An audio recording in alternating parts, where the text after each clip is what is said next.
Hey everyone, it is Monday night, which means it is time for the Troubleshooters. We took a little bit of a hiatus last week, and so thank you for bearing with us. We Valentine's is a weird time of the year for me. I don't like doing things on Valentine's Day because it's everybody does things on Valentine's Day, and it's just a madhouse. So I planned something earlier. Not to mention the girlfriend was working that night, so on Valentine's Day. So I planned something earlier, and then we had Valentine's Day on Monday. Of course, that took out the troubleshooter, so that's because she was off that day. I got her a leather-bound journal and a pen set that was really nice because she likes to collect journals. That's a thing she does. Anyways, the week was great, and that means that since Valentine's was yesterday, happy Valentine's Day to everyone. More importantly, happy 50% off Valentine's Day candy to everyone. Go get your beaties on. So come join me in the ranks of the diabetic, the type 2, if you will. So with that being said, we've had a little bit of a downtime. I am sad to announce, but happy at the same time that we're almost done with the first season. Will there be more seasons, Cap? Yes, there will be more seasons. What we'll be doing? Well, that all depends because we've kind of found our bad guy, right? And now we need to figure out where we're going to go from there. And we found maybe a new type of magic and what is the implications behind all of that. So, going forward, we're going to take about a month hiatus. That's going to give me about a month's time to write. I'm still writing on the Adventure Tomes adventure, and I've got a lot of other things that I'm doing in the meantime. So I'm going to be busy as all get out and trying not to lose all of my marbles. So bear with us. In the meantime, we are already in the works to put up something on Monday night. Maybe a casual play, a community night in the meantime, or some one shots going on during that time. Maybe some reruns of this show. It'll all depend on what's going on. But know that Monday nights will not be empty while we wait for something to come up. We will still be doing things on Monday night, even if it isn't the Troubleshooters, until we start the second season of the Troubleshooters. Um, I know that there are a lot of you that have inquired through other channels about being a part of Dire Bear Adventuring Company and being in a show and playing games with us and things like that. So we are in the works of adding some new features on different days of the week. I am talking to a couple of people that are key here to see what we can do about all that. So keep that in mind that we will be having something in the future. Apologize for our tardiness this evening also because crazy things are crazy and that's just all there is to it. Let's see. Other announcements. I'm not doing the virtual D&D weekend this month because it is next weekend and I have, or I should say this coming weekend, and I have a lot going on that weekend, so I wasn't able to do it. But I'll be back in March for the virtual D&D weekend there. And then in April, if you are local here to the Huntsville area, we are doing the Pop Culture and Comic Expo, and I will be there running not only a tournament, but also um, my own adventures from this season, which is taking place in a city called Aldemir, which may or may not be featured in the Adventure Tomes as I write it all out. So things to keep in mind. Let's see. Let's talk about the show for a little bit. We still have our shows. Tuesday night we have Scion now because Jason has migrated into Scion. And then on Wednesday nights, we still have Monster of the Week for now. We have Thursday night with Descent into Avernus, and Saturday is our show, which I'll touch on that in a second. Our Stolen Cities show, which is D&D. And also, I would like to send out my love and condolences to Alex, which is Axis, who is our DM on Saturday night. We just know that we're with you, buddy. I know you got a lot to go through right now. So just thoughts and prayers out to him, good vibes, whatever it is you like to put out into the universe for him and his family.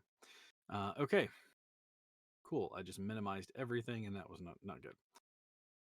So let's talk about when last we left off with the Troubleshooters. A battle of strength and will against the Colm not Colm as he was taken over by the mask. Um, the mask was actually taken by Emrys, who jumped the rails and ran into the streets of Paris to find a very mystical, arcane location where he met with a woman who basically didn't curse him out, but really kind of didn't give him the warm fuzzies either. Um, the party tackled the Calm Not Calm, and then with Calm recovered, the train started rocking forward because it's 1919. They don't really rocket anywhere. But we know that the party is now facing a decision: continue on without Emrys or backtrack and try to find him. Whatever their decision, that starts tonight's episode of The Troubleshooters.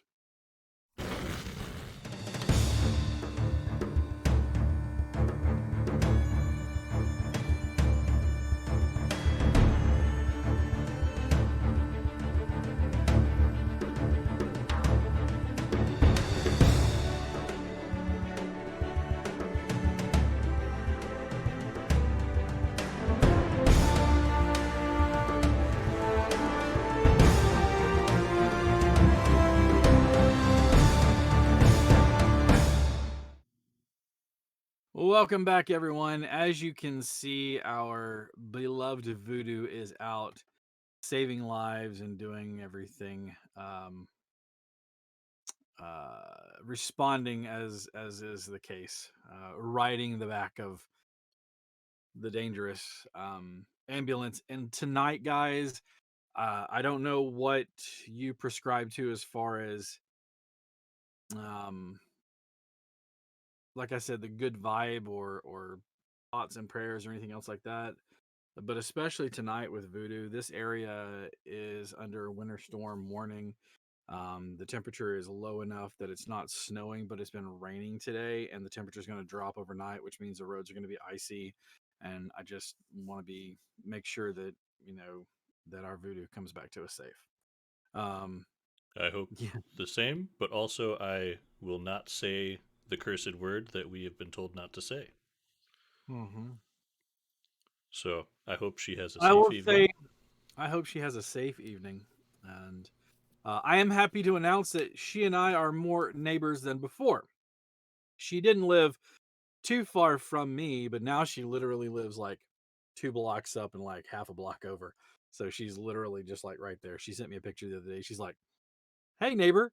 So I was like, "Hey, let me know if you need anything." She's like, "Nah, it's just small stuff." But happy to say that she has moved in near the cap. So maybe in the future, now that I'm actually cleaned out a portion of my house to turn it into something more of a studio than what I have now, which is literally a very small space.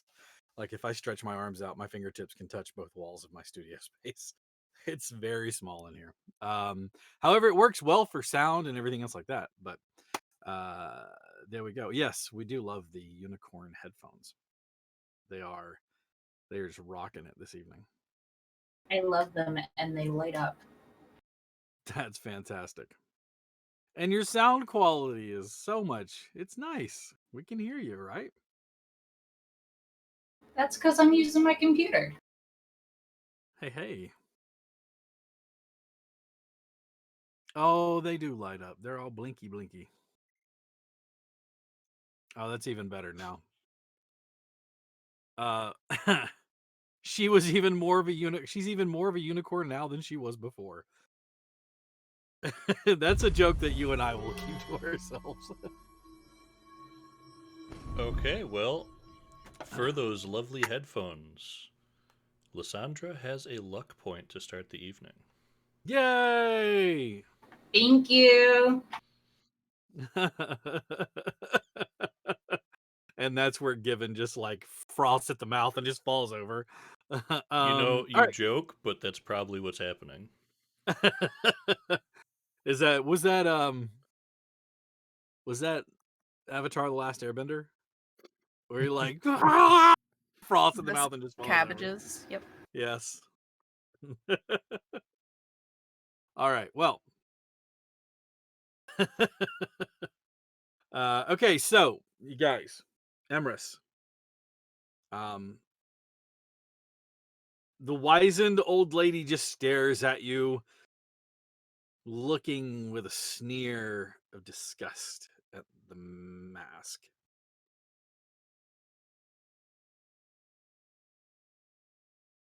What questions do you have for her?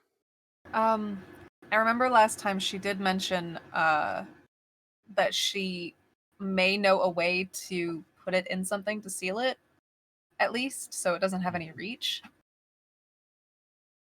Or can't call out anymore, I believe.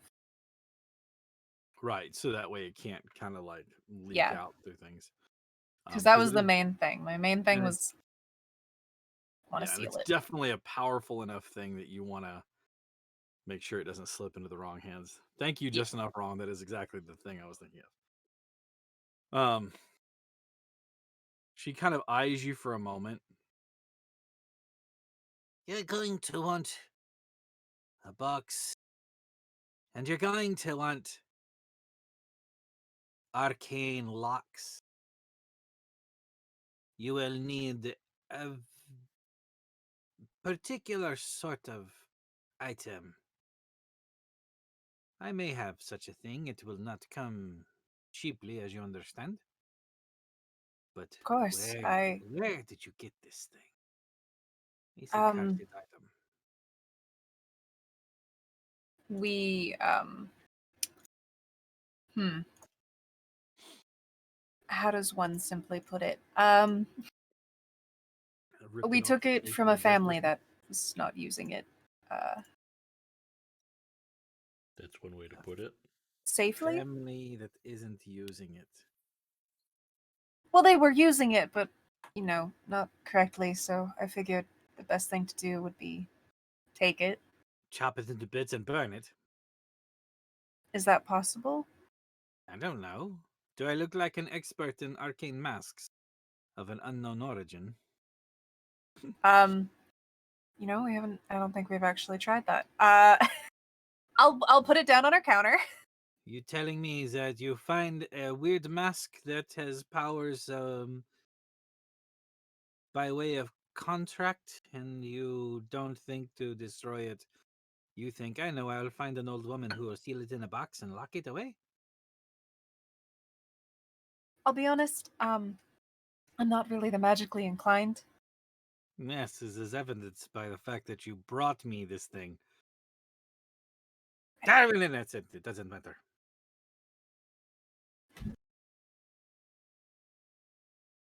She disappears into the back, and you hear the sound of rummaging, remembering that the shop is like A mess. everything is hiddledy-piddledy and just a ramshackle mess of things.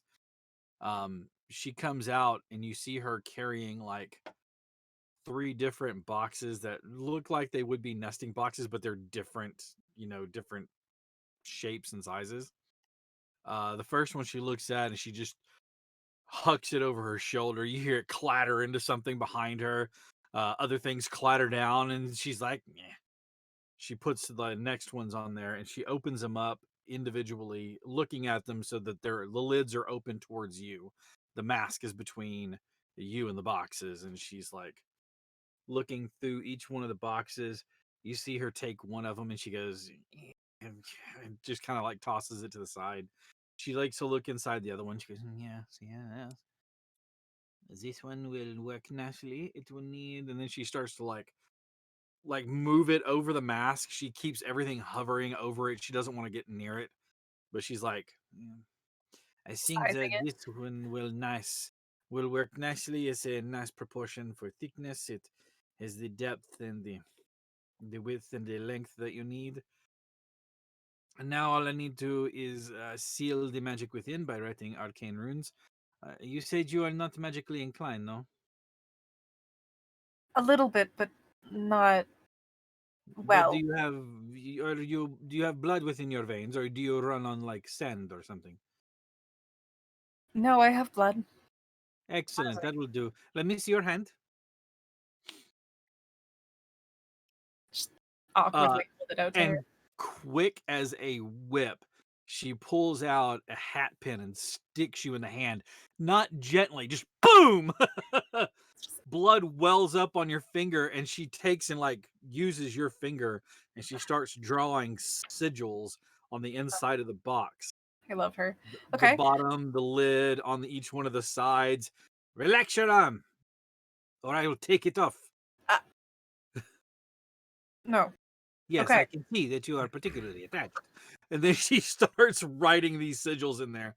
When she's done, she looks at your finger and she says, "Ugh, it's a mess, clean it up," and produces from out of somewhere a cloth of questionable and content, and just kind of hands it to you to dab at your finger. You have touched this mask before, and yet you still stand before me, eh? Then she Yes. turns the box, and you can see the arcane sigils written with your blood. Congratulations, it is yours to place into the box. Please place the mask into the box. What is wrong with you? You not understand? I will pick it up.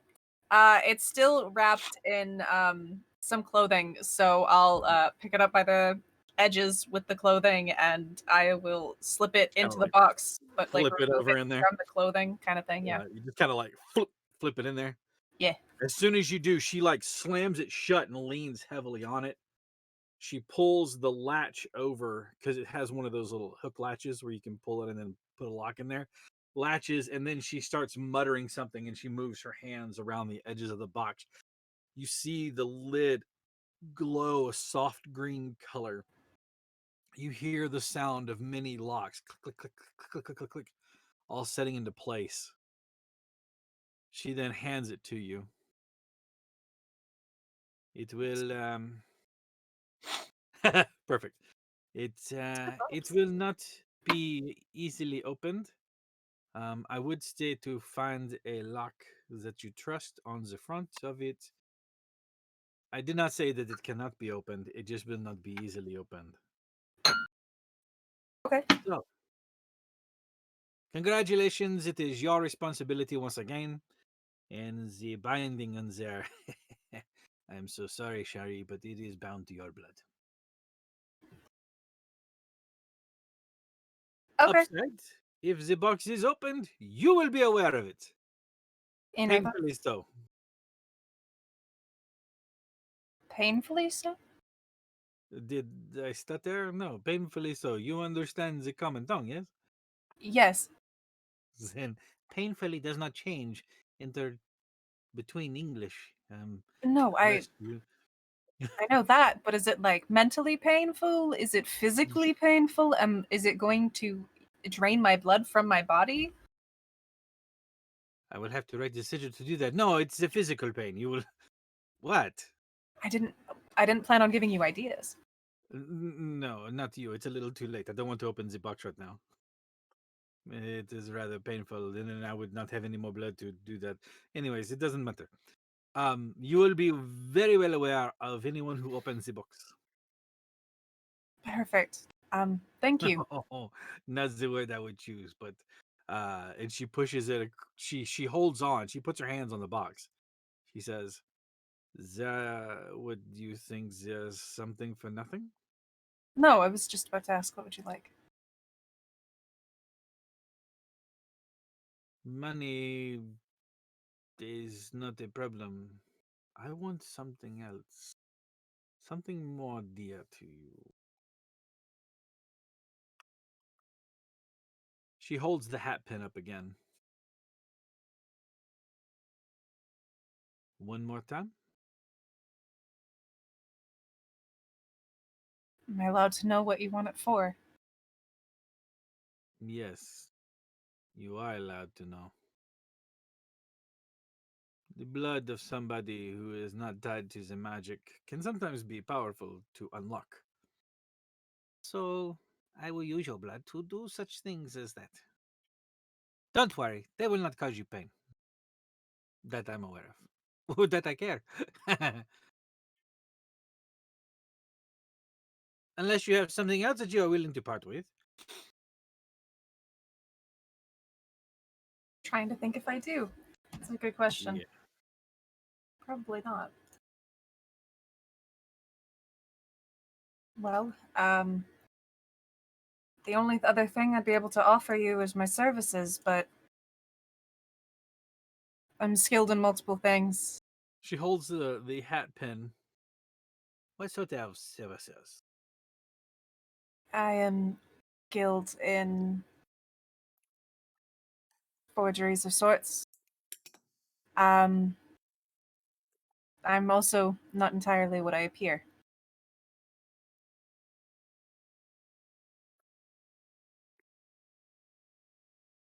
Go on. What do you mean you're not entirely as you appear?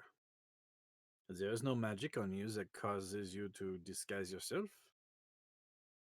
Ah, yes, but this isn't my face.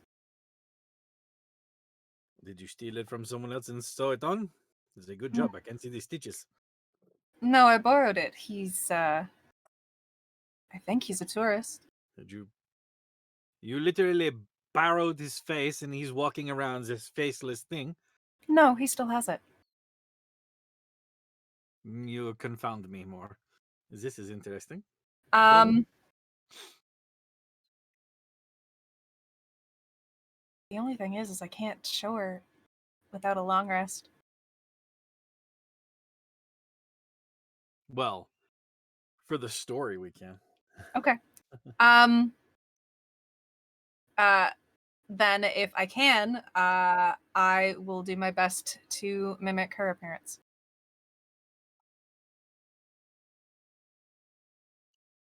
You shift and change and move, and in a mere moment, standing across from you is this old lady who just looks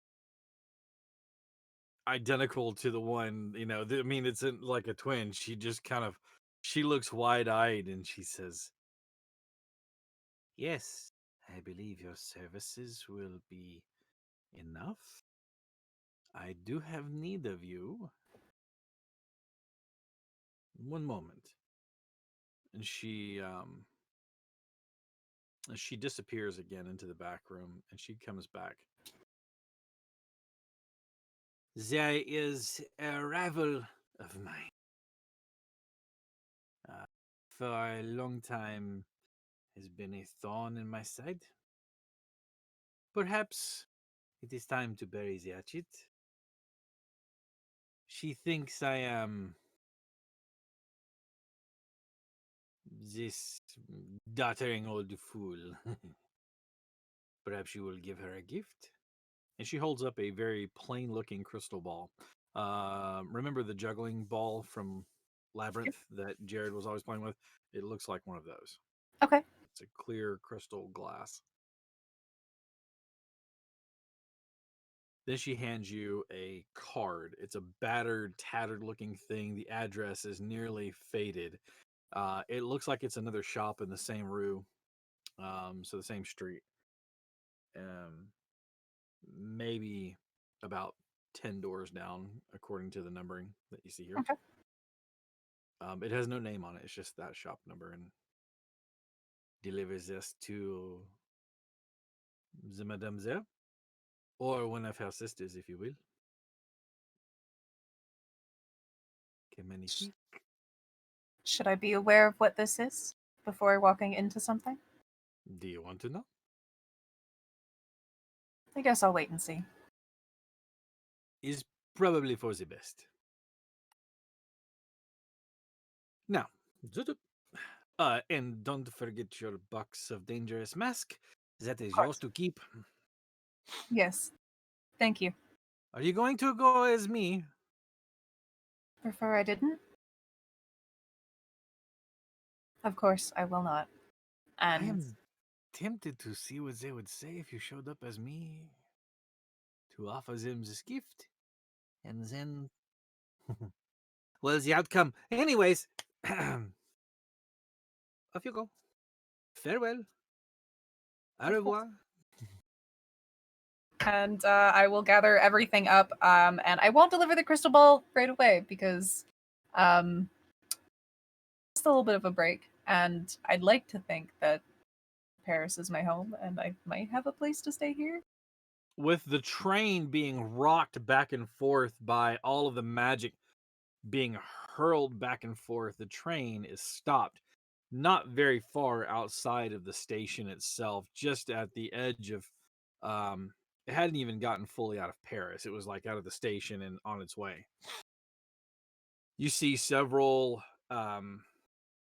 gendarmes, several of the gendarmes on the train, as well as those who are clearly badged as directorate administrators.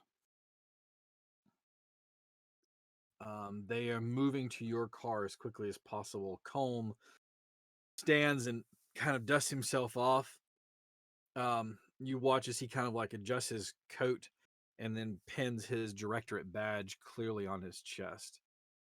Now, I feel myself. Allow me, if you will. Is going to happily allow Colin to do the talking, but she is also going to move where her badge is going to be available to see. Okay. The directorate that approach you, the members that approach you, the administrators, immediately eye Calm up and down and look closely at his badge. You watch as one of them holds up what appears to be like a monocle, and you can see, barely make out, almost imperceptible. There's little arcane sigils around the rim, like in the glass, etched in it, around the rim of the glass. He holds it up and he drops it back into his pocket. Welcome, Monsieur Cone. There was a bit of an incident here in the train.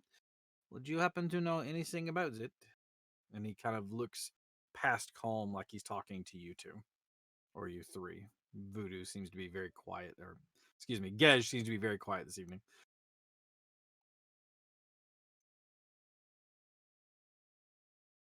And he holds his badge, his glass up one more time. It is Lysandra, is that correct? She just nods and goes, "Yes, sir. It is." And this is Moonin, who doesn't have his badge out for some reason. Unless I have to, I'm not going to display my badge. I will just nod at the folks.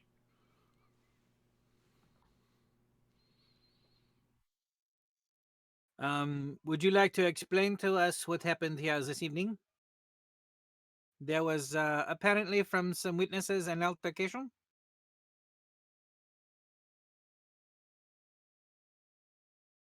Liz just looks at Colm before trying to see whether or not he is taking care of the situation, or if she needs to speak up.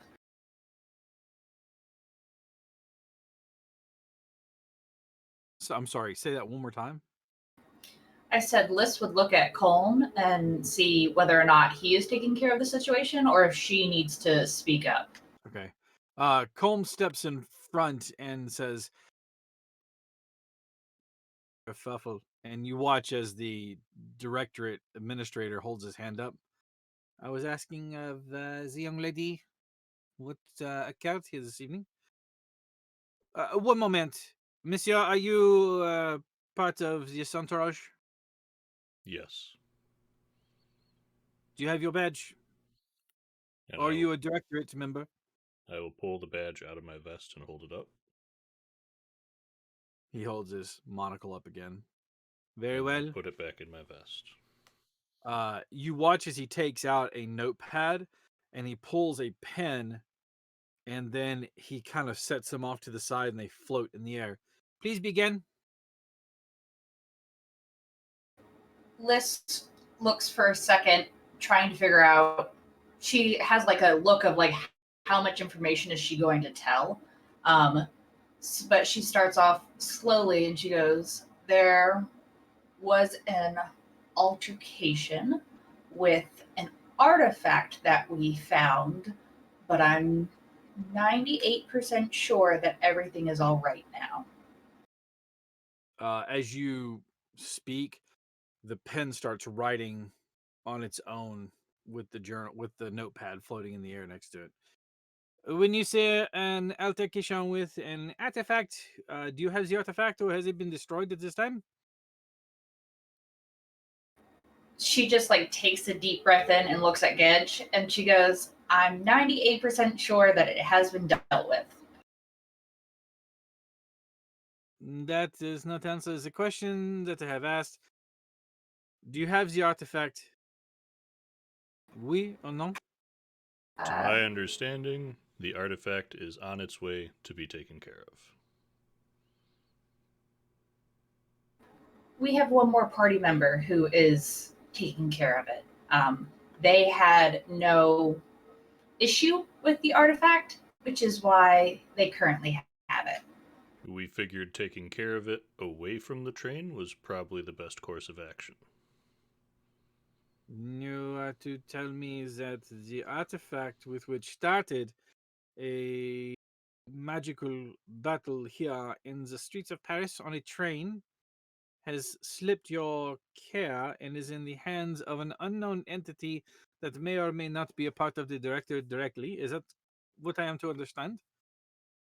Colm kind of pipes up and says, No, he is a member of the director. Monsieur Haim, please. As Do I our understand handler you correctly? stated, they are well within Team Apples and have been a member for a while. I do not know the team apples. I'm sure it's probably a little above.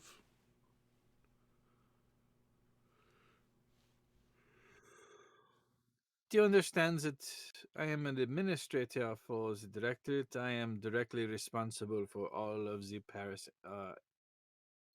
inferences and interdictions and antecedents with magic.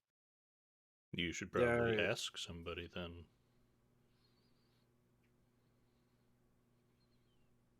your name, monsieur, I believe it was already said, but my name is Moonin. is simply no surname, no, just As far Moonin. as my work with the directorate, no. I see. He turns and looks at Colm and says, Monsieur Haim, please. Colm stops for a second and straightens out his jacket and picks up his accordion briefcase and he says, That is Field Handler and Agent Colm Haim. Thank you. Oui, monsieur. Agent Haim, if you will, please follow me. I think you I will. And he kind of straightens his jacket up and he looks at the two of you as you're leaving. He kind of makes a really quick symbol and you hear him like whispering into his hand, and clearly in your head you hear Find Emerus.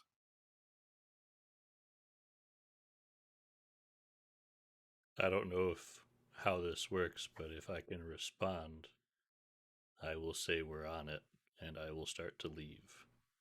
Okay, yeah, you just kind of whisper. You were on it. All right, and you guys just board the train. As you guys like follow him off of the train, he looks at the other agent that's with the other administrator that's with him and says, not to be detained, however, please do not go too far from the city.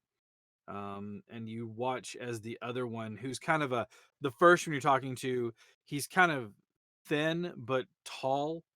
And he has like a really nice, like trimmed mustache. It's neatly trimmed. And it's like blonde in color. He has a very nice bowler cap on. And like a very nice suit with black gloves.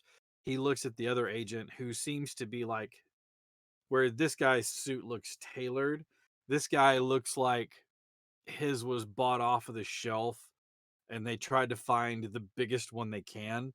He's not quite a Swimming in gorilla. that suit? No, he's like built like me. So he's like Okay. broad shouldered, tall, big guy. And he just kind of walks up. He licks his thumb and he wipes it over your badge, Lysandra. Um, you're like taking a step back. Moonin, he looks at you and he just kind of grunts, Bedge. Why? If we need to question you, we can find you. He'll be with me the entire time. Badge, please, monsieur. Wipes it down. Does the same thing for Gedge, who's just like... as you do it, you watch as it leaves like this like orangish colored like streak on it that just fades away quickly. Thank you. And he follows the other guy. Is that the way Is we can any find of you? Colm's stuff still in the car? He has his accordion briefcase with him. But his other things are still there. Anything in particular? Preferably if we're walking past Colm, I'd like to slip that badge in his accordion. Give me a sleight of hand check. Sure. That's okay to start the night. Say 17 plus 5. So 22. You kind of like bump into Colm's accordion. As you do, you just kind of like slip your badge into his.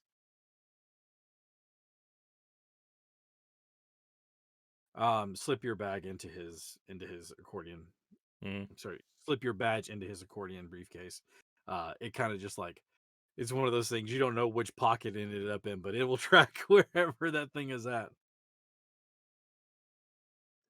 Moonin doesn't know how that works, but Otter knows how that works. He'll be able to find it.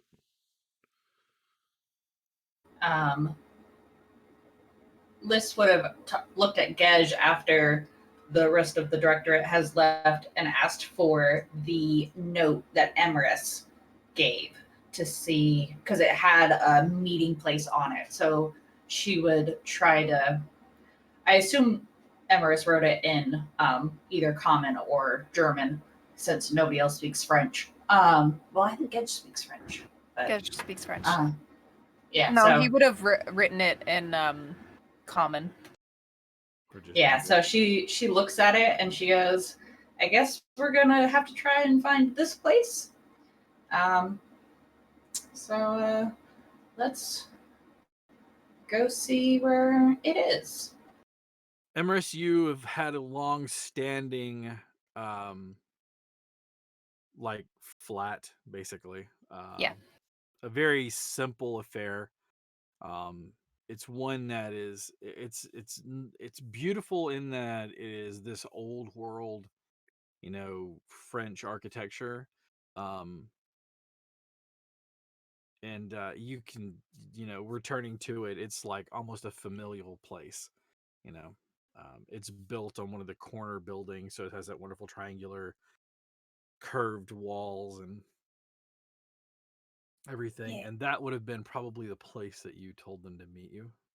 No, it was actually a little It's a shop cafe. or a cafe. I was Yeah, there a little it's a cafe with a lot of bakery. with little pastries and little like I want to say outside seating, but I don't know. It would be a bistro. Like, they serve like it's basically a Paris coffee house. Yeah. So, Something with sweets for Lysandra. it is not far from your apartment, and so you arrive. Not sure where it is, but you're keeping an eye on it. It takes you guys not very long to find the place. While it's not well known, it's also not, a hole in the wall either. Asking around and looking as touristy as you can, eventually you're guided to the correct place, especially with Gedge's help, with speaking to the Parisians in the natural French tongue.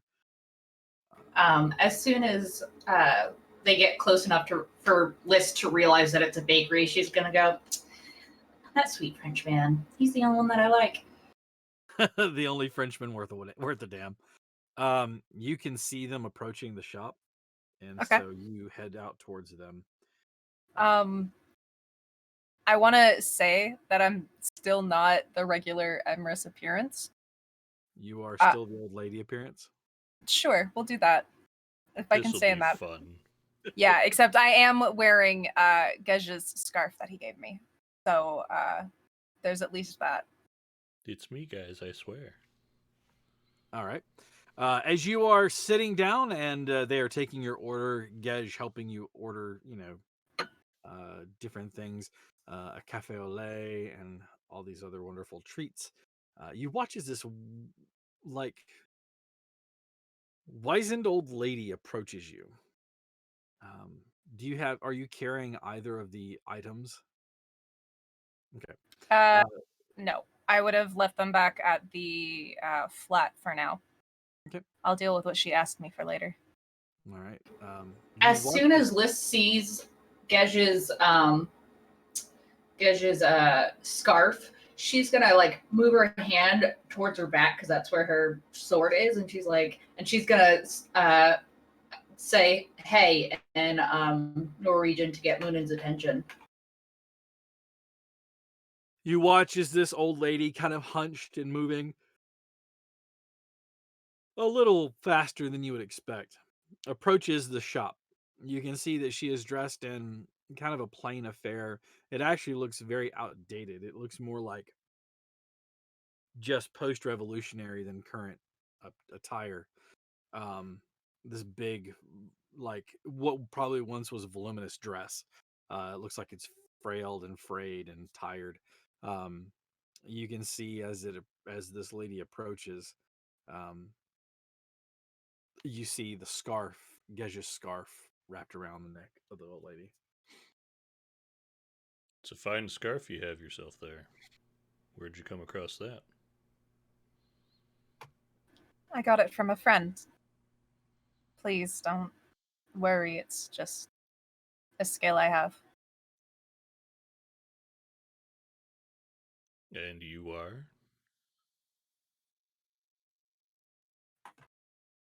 Well, let's go by Sarah for now. Well, Sarah, Sarah. is this Sarah. friend dead? No, he's sitting right beside me. Well, right beside you all, actually. Gej's scarf, so I'm just here to return it.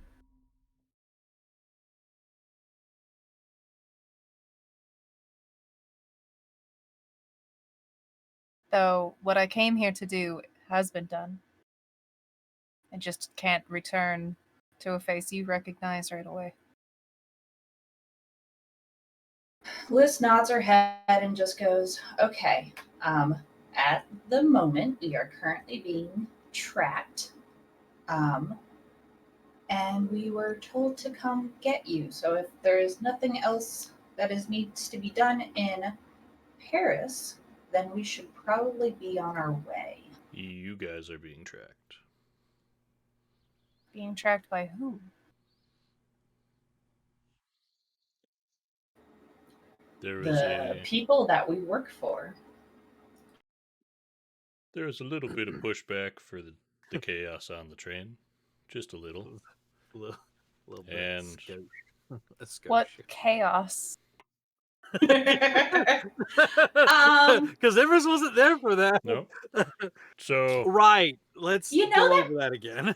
You know that magic that we were talking about that was kind of dark?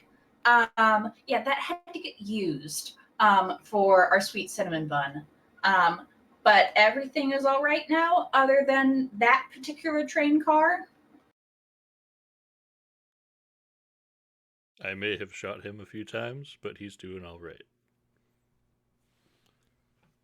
Are you sure? I know what it feels like to get shot by you. He's He's alive. He's fine. We just had to wrangle him heavily to get him back under control. More conversation for not so public space. But more or less, Liz and Gej are currently being tracked by the Directorate. They would be tracking me, but Colm has what they were tracking me through. So at least you and I can move quietly if need be. Yes, I left my badge back at my place.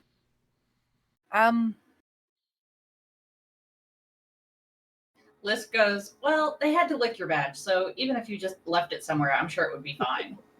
They had to lick your badge, and all I could think of, wait, they went, and just like, Like I full on wouldn't tongue. Ooh. I wouldn't correct it if that's how Liz described it. coppery.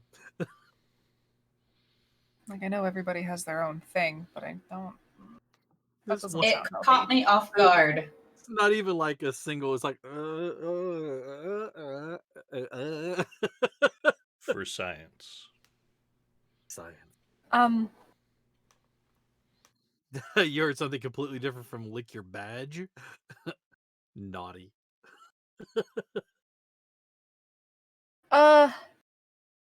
Well, the item I dealt with is back where at my place here. And I have to do something here to pay off for having it sealed. But I'm sure I could figure something out to keep them on their toes with your badges, if you'd like. Sure, I've got some friends here that wouldn't mind running around with some badges for a little bit. I don't Maybe. know how I feel about giving someone else directorate badges to hold on to. I understand that. I didn't always run around with the best crowd. Understandable. Same. The worst. But definitely not the best. They weren't bad, but they weren't good. They were pals. Schmedium. Schmedium. Medium. We worked together. That's about as far as I'll get. But I have to do something before leaving here, but if you need to rest, I can take you back to my flat. I guess I won't have to mind if you being tracked, as long as they don't destroy the place trying to find you.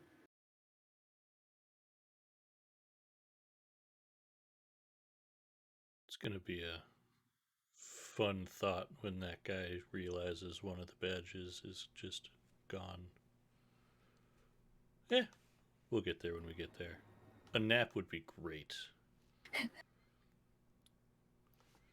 Liz also goes, a nap would be great, and we can Hits really hard. get rid of the magic too if we really wanted to. Well, right now it's sealed. It can't do anything. And apparently opening the box is going to cause me a lot of harm. So, perhaps we could figure out how to destroy it and then open the box. Why do we have to open the box at all? It's sealed. That's true.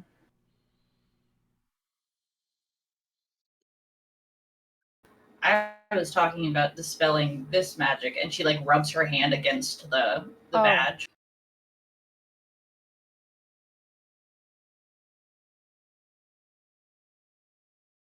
Well, I can take you back to my flat, and then I can go deal with what I promised someone, and then we can go back to the train, I guess. What do you have to do for someone? I just have to drop off something. What do you have to do? I just deliver a package. It's probably Just deliver a nothing. little package. Does it seem like you might need help, Sarah? Sarah. I like how she said the name and you could hear the quotations around it. I panicked. All right. Well, you're welcome to come, but Can I just figure out where you got Sarah from? I was thinking like SARA. I like that that's the panic Sarah? go-to name. It's not usually my panic go-to name. I have a lot of panic go-to names, but Sarah was the first one out of my mouth. Sorry. Oh, given. Sorry. And you even did the right spelling. I'm so sorry. Did I? I'm so. Listen, you're the one. That's all. You're the chosen one. It's okay. We found given in Paris. I will Lot try better. hard not to say it as much with derision as I was. Such disdain. 'Cause Sarah. I won't look like this for long. Let us just go, and then I can deal with what we have.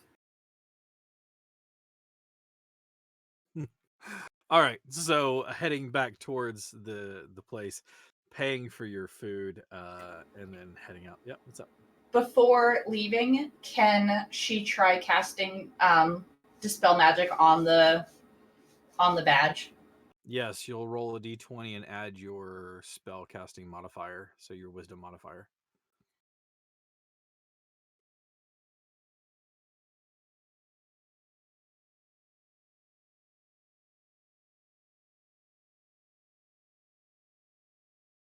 That is not a good number. It is 13. No, it does not dispel that. Moona takes out the gun. Hang on, I got a dispel magic idea. You might want to take that off and put it on the ground. We can't be tracked by a badge if there is no badge. Please, not in the street. Yeah, are not people. I know how this works. I'm not gonna start shooting in the streets unless someone else starts it. You know, it only takes one good shot in the street to make sure the street empties. Literally, just bang, and the street is empty. True. Should always Because just she leave the badges here. I'm sure there's gum under the tables. Just stick it in there. because she could not get the badge out as soon as they get to, I assume Emers is an apartment or not a. It's an apartment. Yeah, so as soon as that happened, she would stay outside and probably unstitch it with the seam ripper from her bag and like hide it near the building, but not take it into where Emers actually lives. Okay. Give me an investigation check.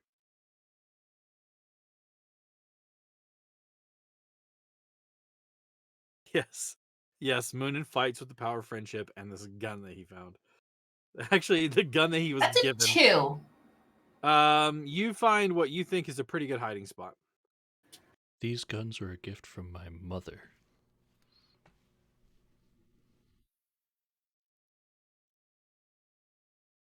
Mama gave me these guns for fighting.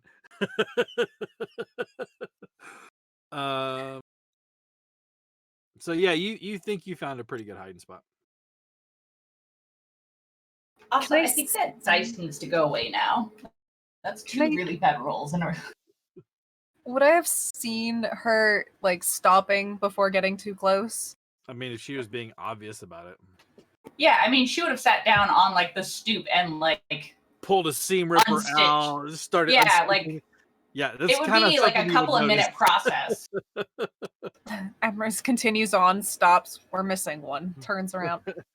He starts counting them like little ducklings. 1, 2. Yeah. Why is it you? Why is it always you? Goes back, collects her. Lysandra, what are you? Do you not want to be tracked into my place? Is that what it is? I figured as long as they track us here, they can't track your actual house, and that is where the object that they're looking for is. So I figured it would be better to place it outside of your house so that it looks like we are here, but not specific. Question. Answer.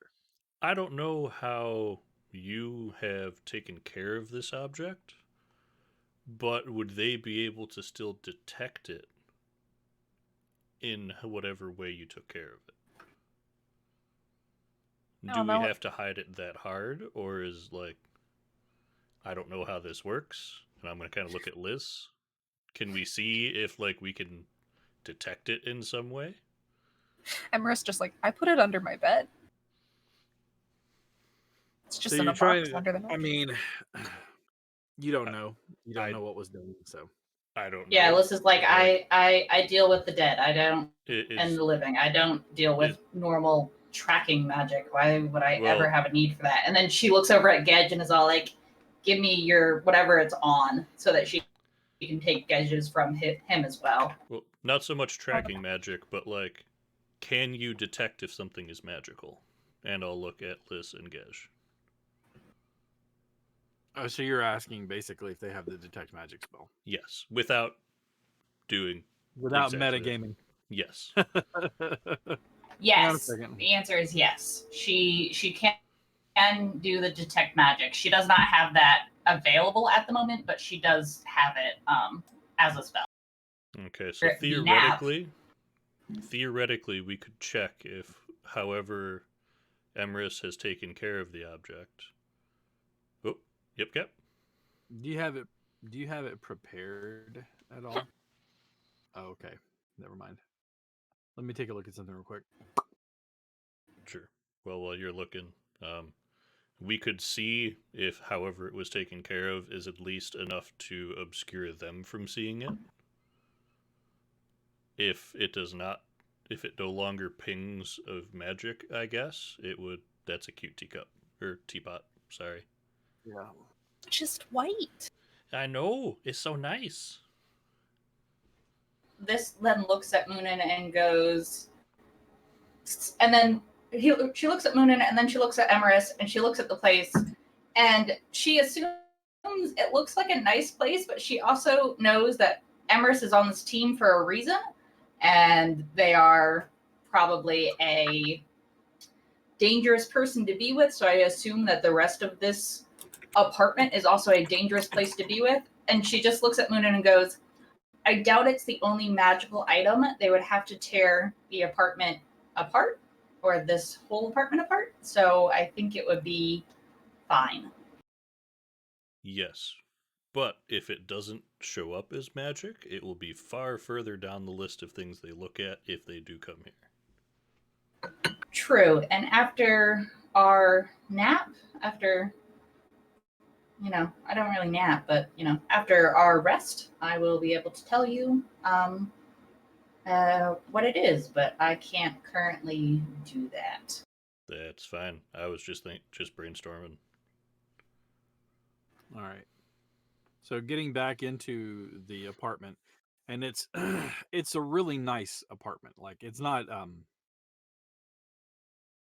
what we have as an idea of apartment. It's literally like a house with multiple rooms on a single floor. There are plenty of spaces for you guys to crash. So go ahead and get the benefit of a long rest. If you're watching out there, Voodoo, I got you. Oh, thank goodness.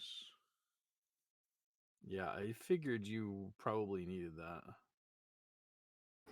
Yeah, and wherever Liz hid her badge, she would have hid Gej's badge. But she would also look at Emrys and be like, look at my good hiding spot. I'd also like to help set hiding spot. Please do an I'd like to investigation. help that. An investigation, you said? Yes. I mean, my investigation ain't that good, but I mean, an 18 ain't bad. An 18 ain't bad. You're like, look at my good hiding spot, and you're like, and Emrys is like, Sarah is like, that is a great hiding spot. Let's try something else though. Instead of just leaving them laying in this planter, in plain sight, let's go ahead and put them up here on the ledge that nobody's going to look at. Okay, all right, good. Because you just went bloop and put them in a planter. Just on top of the dirt. Yeah, just laying there. Emrys, she didn't even bury them. Behind the shrub, but like it's a tall like topiary almost, so it's got like plenty of space around it. We'll work. Yeah, knowing her, she probably would have like stuck her whole hand into the plant, dropped it, and just been like, this is good. She does it, she just tosses them behind it. Just on the ground behind it. Like in plain sight. Guess spot. It's behind the tree. The tree is this big around, like that big around. You're hiding behind it. You can't see me. Wait, I'm gonna turn sideways. Now you can't see me. Okay. Long resting it up, you change back into your natural form. Yeah. All right. Probably like I don't know if there is a spot where I could like just Oh, a shower or a bath or anything like that, but goes in Sarah, comes out Emrys. Yeah. So for those of you who want to know, my shirt says, "What doesn't kill you just gives you XP." And it's a big gold dragon on the front of it. Also, it is really cold back here. I need to get my jacket whenever we go on a break. It's a nice 70 degrees down here, and I think tomorrow is going to be 75 and sunny in Orlando because I'm going to Disney. You are so excited to be that close, aren't you? It is a lovely I 20 degrees am. here, and I am Only- loving it. Only 20. I'm surprised. I thought it'd be lower than that. It's supposed to get -8 lower here. next couple days. A friend of mine posted up, "Hey, look at that. Currently in Decatur, it is, you can't see that because it's green, it's 27 degrees. I got all my windows open. It is That's lovely. cool. That's fun. It's 27 degrees. Let's see what mine is. Oh, mine's only 19. No. It is Maybe currently 73 degrees here. That is too warm. And see, it's a touch nippy for me. I could switch it to Celsius. Hang on. I would just be confusing myself forever. Can I switch it to The only I like to Celsius I think- use is for my computer temperatures. While you're looking at that, I like to think Emrys's place, though it's just has like small things here and there. There are a little bit of pictures up on walls just of like people he's either fought alongside of. There's quite a few pictures of like his face around in the photos. Mm-hmm. And then in one, I want to say, because it's fun, 2 different uniforms. The low, so you guys are aware, for tomorrow. Come back. Come back. Thank you. The low for tomorrow, just so you're aware, is 13 degrees Fahrenheit. I love it. It has rained all morning and all day today. That means that this That's going to whole be some entire good thing ice. is going to be nothing but a sheet of ice. I'm sorry, JT. I don't know. I don't do Celsius, man. I don't know what that is. So, So somebody do the conversion. So I would totally lightly snoop around the apartment just looking at stuff. Okay. You can tell that this is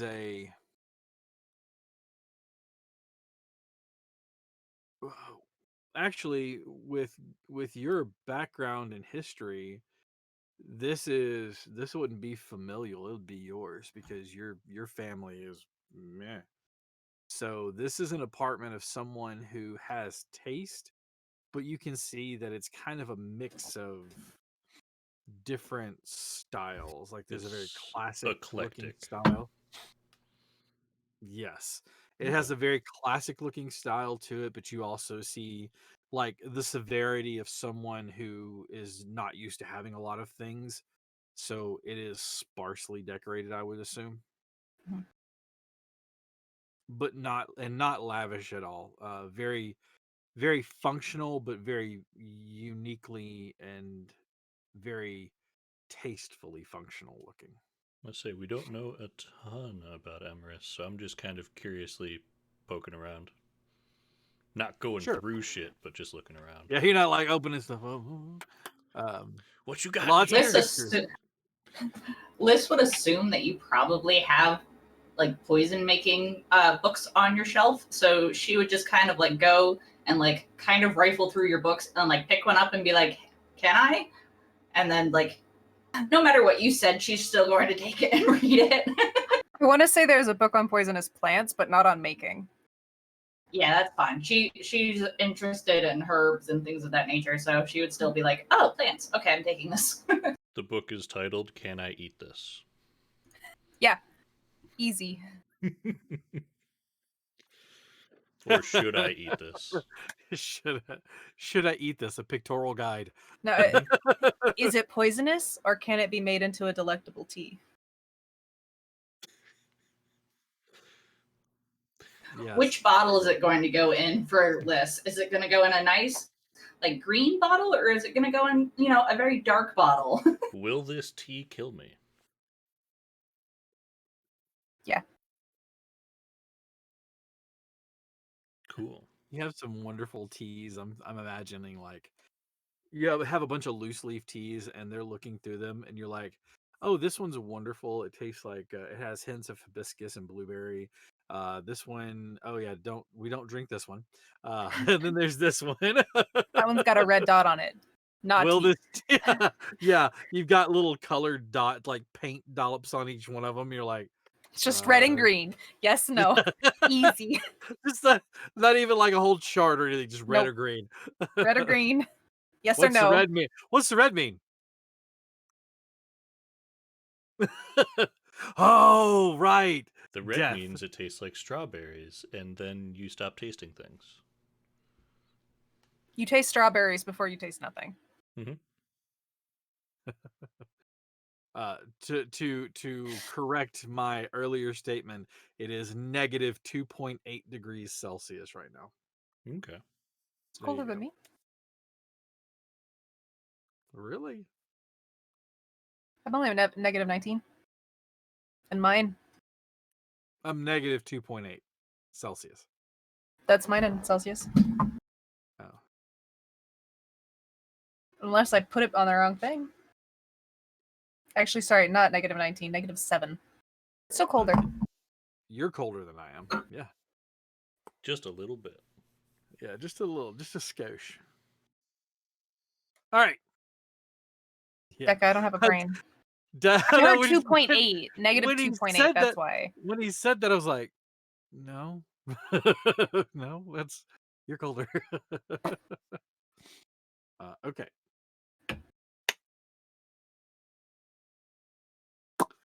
The next day, the evening passes. Is there anything else you'd like to do while you're investigating? I assume that, like you said, you have pictures of yourself on the wall around and things like that. Is there anyone in particular? Like, is there any particular picture that you're like, oh, this one?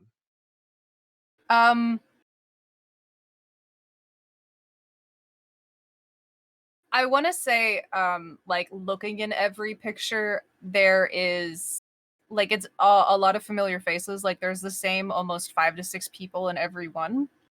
Those were the ones I was closest friends with. And then one photo only has 5 people with one of the faces missing.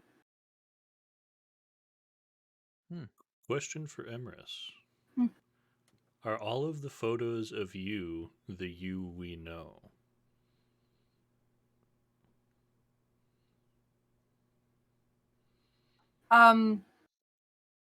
Or are there photos you have where it's you, but not one we would recognize you? Is this your Most- favorite face? that's a way to put it.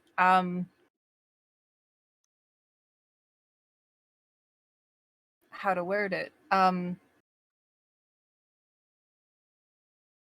There's really no face for me, in a way. Unless, and I'm gonna ask you, Cap, as the DM right now, Just me. huh? Oh, sorry. There was a lag spike. Sorry. Go ahead. Oh, okay. Here in, like, your storyline for what Emrys is there a specific non-human look for them? Is it Um, Voldemort? No. No, not per se. I usually say that there's probably not. No, there is, but you don't default to that. You usually have characteristics of different aspects that you like to make up your face. Mm-hmm. Like it'll be somebody's nose, this person's eye structure, this one's mouth, or what have you, that Okay. make up the structure that you default to. So Okay. I'll let you decide if the face they know is your default or if it's something else. It's the default that I've used the longest. Yeah, Actually. you do know how to revert to your natural state, as it were. Mhm. But it's a very alien thing. Your eyes are large and black. They're upturned slightly and are very large. Your face is gaunt when you do that. Your skin has a very pallid hue, almost like a pallid hue, bluish hue to it. Mhm. Um, and you don't know why. I know why, but you don't know why. You may not. You may not even know why. Q yourself. Do you know why the changelings look like that? I do remember reading about it. Do you think I could come off the top of my head? No. It has to do with being related to doppelgangers. Which, if you ever seen doppelgangers, they are bluish of skin. Their eyes are kind of large, and Yeah. they have very gaunt-looking features. So I do remember there being like another appearance. Because actually, it was Doppelganger that came to my head. But you think I could remember that name? yeah, Because I remember the picture for them in like D&D Beyond and stuff. yeah. But no, to answer Moonen's question, it's the face that was given to me. The face that I've used the most. This is interesting information to take in. And a sentence I've In the never thought I would hear. in the 4 hours that everyone else is sleeping, Liz would probably be making scones for everybody because she's just bored. Probably have to go out shopping to get stuff to make scones. I figured you would have staples in your apartment, and most of the staples you can just like do to make scones because you don't really need milk. You just need flour. Okay, if it's like that, there'd other probably things be of that flour nature. somewhere. Yeah, flour and water and a couple of other things that you. I mean, she might have to go out, but I assume that she can easily go to a store and buy, the ingredients that she needs in 4 hours. Yeah, because scones are they're a very dry, like, I can make scones from my biscuits that I make really easily. It's just Yeah. a slight adjustment this direction, and I've got scones. Um, I'm gonna give you a really good image here, Q, Mhm. so that I'm gonna give you a couple of images. I'll send them to our channel, Okay. but just so you kind of have an idea. Yeah. No, not that image. You Yeah, I was about to say, I'm doorknob. like, oh no, Cap, not this, and then I realized You're Otter not sent it. you're not Paul. I'm so glad you knew who that was. Yeah. I actually liked that movie. It was pretty fun. And see, I always like compared D&D changelings to like the Witcher series and like how the Witchers look.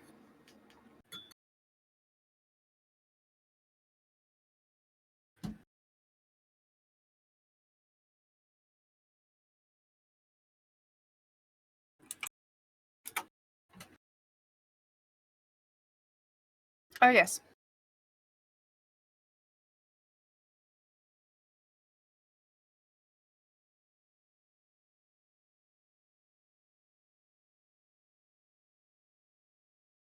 So there you go.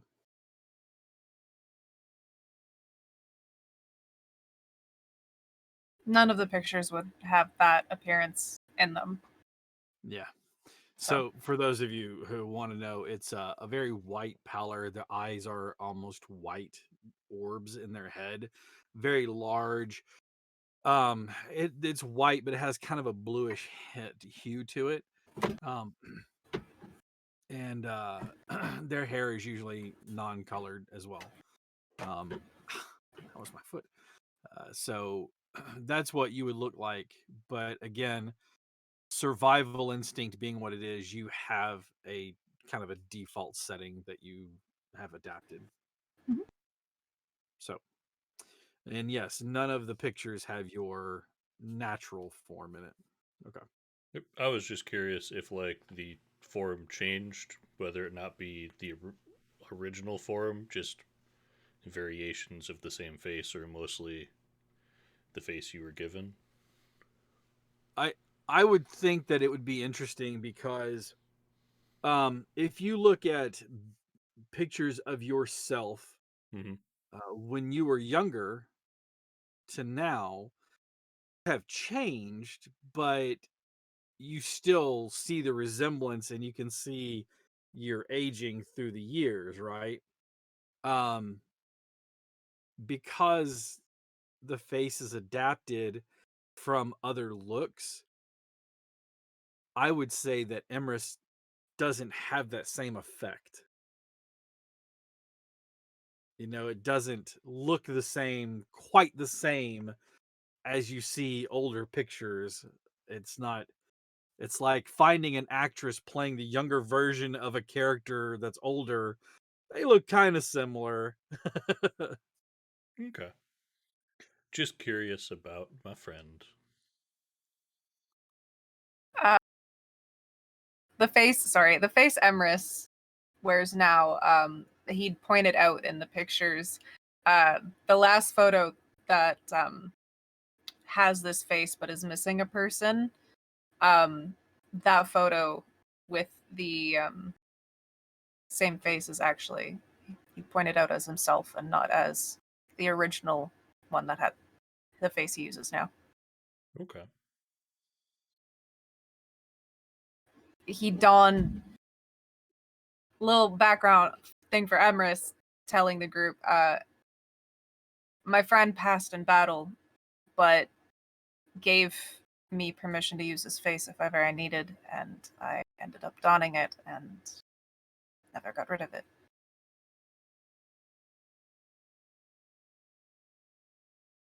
And as the night wears on and you guys kind of settle in and get to know one another, we ourselves are going to take a break.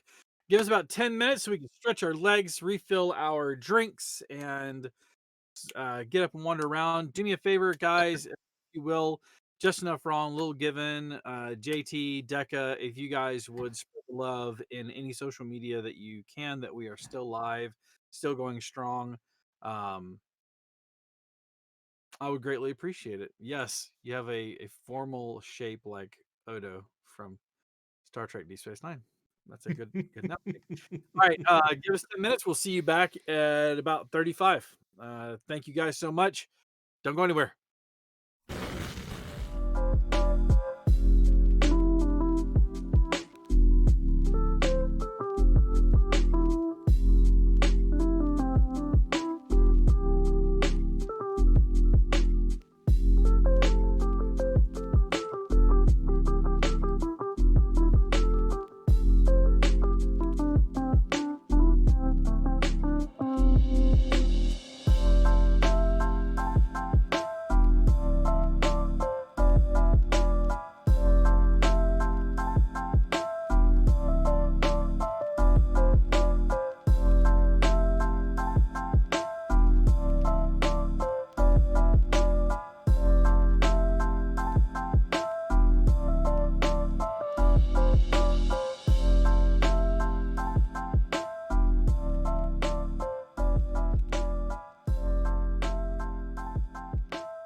Sorry that took a little longer than I planned, but conversations happened and things happened. I had to get my coat on because I don't know if you know this or not.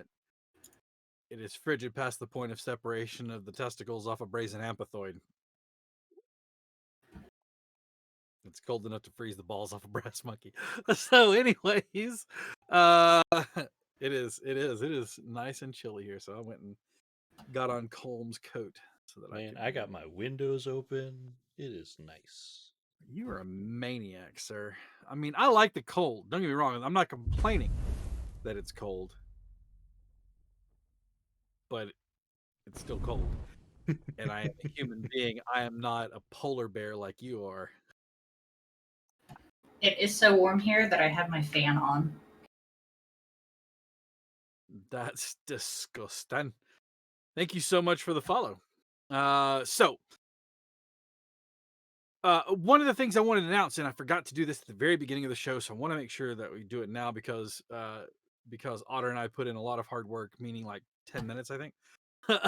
So if you'll notice on the panels, there is a new and improved, freshly added feedback form for Diary Bear Adventuring Company. Please take the time to fill that out. All the emails will go to me. They're anonymous, so um, they will not be. I won't like track emails or names or anything else like that. Um, but we would like to hear from you guys what you think of our show. It's a pretty short form. All the answers are paragraphs, so you can type as much as you want to in there, or I should say, long answer form. But please, take a minute to if you've watched a show recently or this one or anything else like that, give us feedback. And it allows us to tailor content and look at what we could be doing better as a network. So please take a moment and fill that out for us. I'd really appreciate it.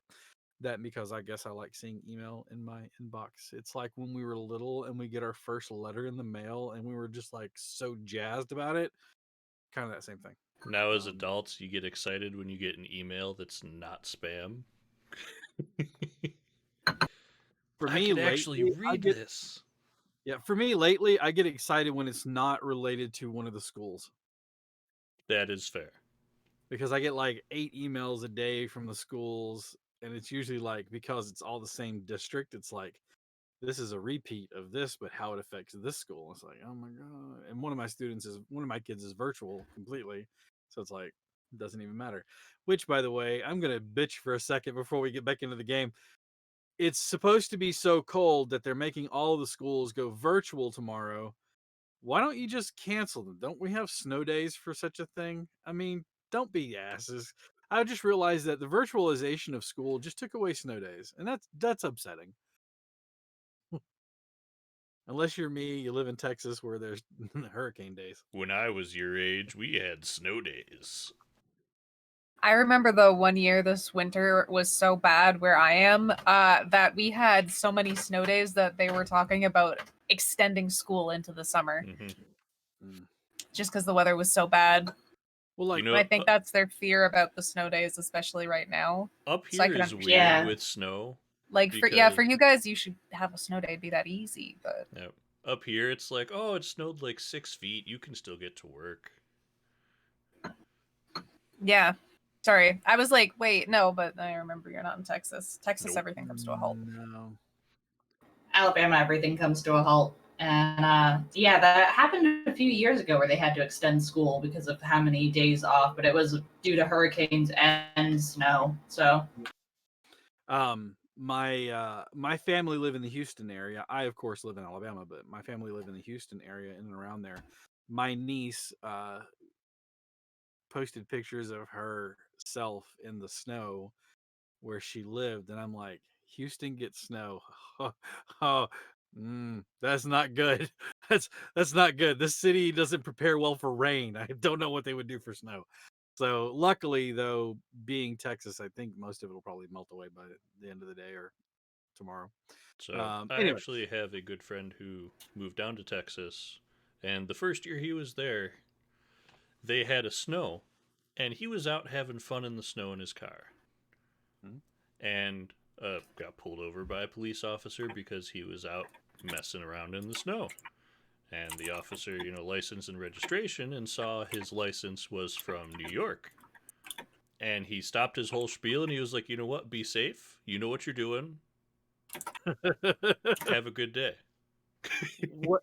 One more story before we go. So I moved from Alabama to Missouri, to above Kansas City, so like on the Missouri-Kansas border, where snow is a very common thing there.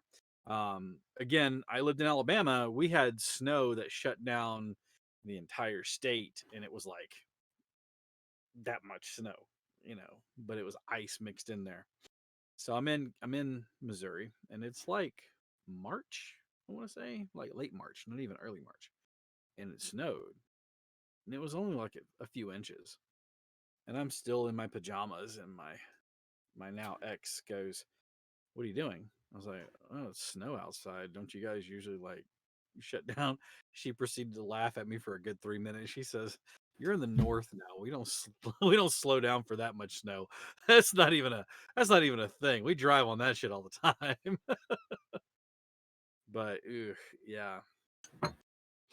Oh yeah, that's right. That's another thing that'll happen here, because it'll freeze the lines. Like I know looking at my tree, it's this beautiful like white crystallized color because all of the limbs have ice on them and it's just been raining all day and it's been kind of like rainy, icy, sleety, nasty mess and it's all going to freeze and tomorrow will be just stupid. JT, shut up. I didn't say Canada, I said the north. Coming from the south to the north. Anyways, enough about all the wonderful weather that we're having. All right. What are you doing? You have rested, you've changed back to your default setting. I'm just gonna call it default setting from now on. Yeah. So System reset. God, Yeah. if you had to say that every time you changed back to your default face. I could. Simple enough. And it's fun. I have a package to deliver. So I'd like to do that, please.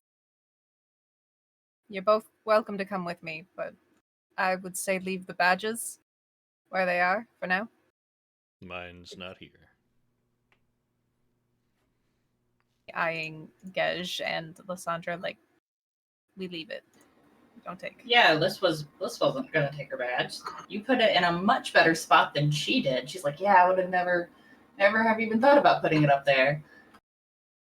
If you ever had like something hidden, please let me know. I'll help. You can just hit me over the head or something so I forget. You're just a hider. Yeah. But yeah, I would go retrieve the orb and the card. Okay. I would don different clothing, probably just a lot of dark clothing and actually something that has a hood. Okay. And before we left, I would have tried to detect magic on the box to see whether or not it was magical. Oh yes, I would have You showed him the cast box detect too. magic, which just allows you to check everything. You pass your eyes over the box, and it does have magic on it. It's abjuration magic, but that's all you get. Abjuration magic is any kind of warding or securing, so it looks like somebody's magically secured a box. You also pass your eyes over the orb, and it glows with magic as well. Divination magic. She would relay that information. She'd be like, I'm not entirely sure what it is, but I assume you probably knew that this orb was magical. And then she's gonna look and be like, you did know this orb is magical, right? I guessed as much, but I don't ask.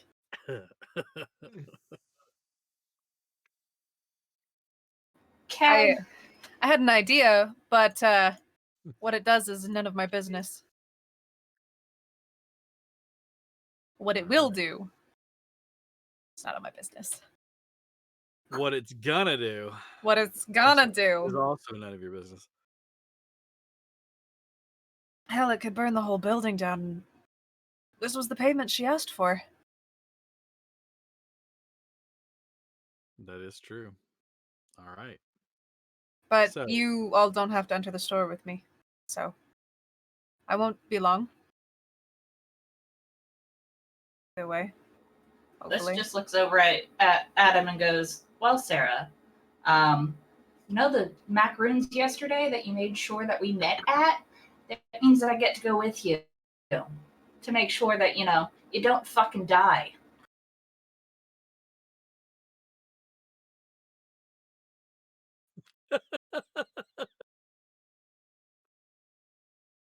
Sarah anymore. But I mean, there are worse names I've been called. Okay. Well, can we please stop using that name as a derogatory statement? We're gonna start. Liz giving is poor still little salty Given- about the fact that she wasn't told. I think we're still gonna start giving poor little Given a complex. All right. So making your way back to the particular room that you found the shops and all of these arcanum. I would like passive perceptions from everyone, please. Passive 16. 18. 13.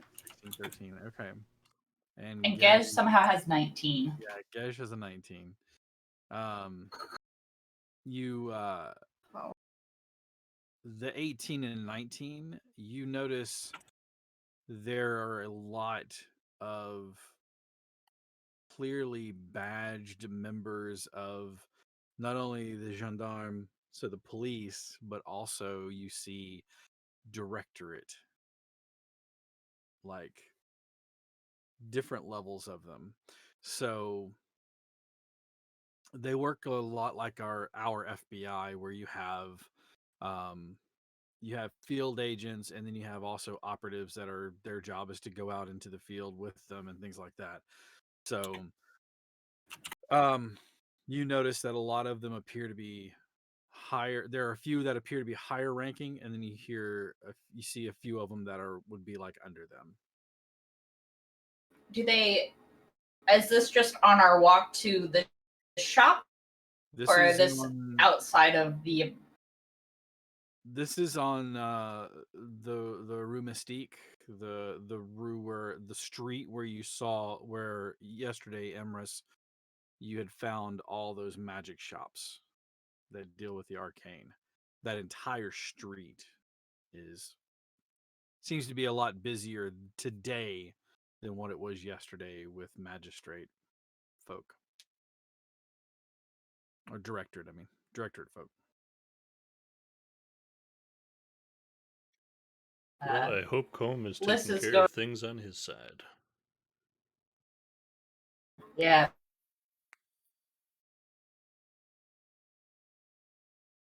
You cut out there. Nothing's coming through. Liz would. She would just be like, There's a lot of people that may or may not be looking for us. It's a good thing that things are hidden.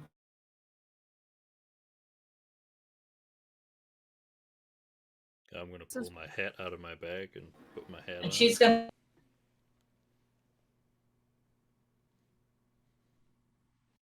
I don't have a good hat close by, but I have this one. That'll work.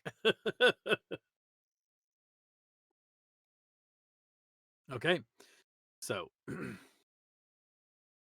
you're walking through. They don't seem to be taking notice of you. You do see them like looking at different shops. They seem to be talking to the different shop owners like outside of the shops. You watch there's a couple of shops that you see several directorate field agents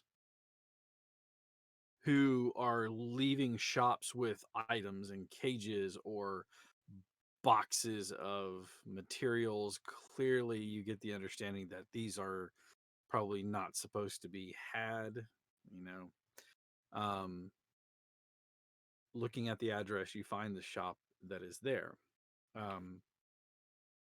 Doing The a shop, quick, sorry, just like walking past it I'd walk past it a little bit at first. Is there anyone in front? there are no directorate people in front of this particular shop. Perfect. All right. Sorry. I don't mean to No, interrupt you. you're fine. As you The pass shop it, that we're about to go into, or the shop that she went into yesterday? the shop you're about to go into. I am going to be outside of the shop. I'm not going to go in with them. The name of it roughly translates to, or the name of it translates to the Taverline Sisters. Taverline, Taverline, Taverline Sisters. As you kind of like open the shop, the windows are clear and you can see inside there. And complete contradiction to yesterday's store. This one is nice and orderly, and you can see things are clearly labeled. Yep. When You cut out. we walk into the room, if Liz was to turn to like look out, so at once like Liz walked into the room, if she turned around, would she, and she looked out the window, would she see the street where she just left, or would it be a different street? No, it's the same street. Everything is nice and orderly and kept in nice orderly fashion. You can tell that this is very well kept. As the door has a little bell that chimes when it's opened, you watch as a very tall, very austere looking woman with a high collared dress on that is of a dark gray material. She looks very properly dressed. She folds her hands together, her fingers seeming to be just almost longer than what you would expect them to be. She folds her hands together and she welcomes you with a voice that doesn't match the very severe, almost severe look of it. Welcome to our humble shop. How may I be of service to you today? Um, we are just looking right now. There's a lot of commotion going out on the street today. I'm Yeah. surprised. Anytime there is a magic interlude, the directorates always come here. It is as long as your affairs are in order, which we are a very reputable shop. As long as your affairs are in order, there is nothing to worry about. They they seem to be looking for the odds and ends. I hear. Well, I'm not a gossip. Sorry. Anyways, it is a common practice for them. How may I help you today? You said you were looking. Is there anything in particular? A potion, a poultice, a trinket that may stave away bad omens? A potion to help find love, perhaps? Uh, no, I think I'm all right, and that I think I'm okay in that instant. Well, good Yeah, for you. Perhaps a charm for your house to produce good fortune for your no, household. no, that is nope. That's okay. What do you specialize in here? Um, I myself, I work with charms, and other physical manifestations to bolster luck, to ward away bad luck, and things of that nature. Okay. My sisters have their own specialty. My younger sister is most adept at potions, poultices, things of that nature. And then my other sister, she deals in written pages that can be used and once and then they're used up. Transcribing spells, if you will, to paper for everyday use. Nothing too large, of course. Mostly minor things here and there to help around the house or to spruce up or to wish goodwill upon someone. That sort of thing. All right. Me myself, I'm trying to get an inclination of why this woman would want to send this crystal orb here, and I'm going to guess that this orb is going to cause some form of harm. Give me an insight check.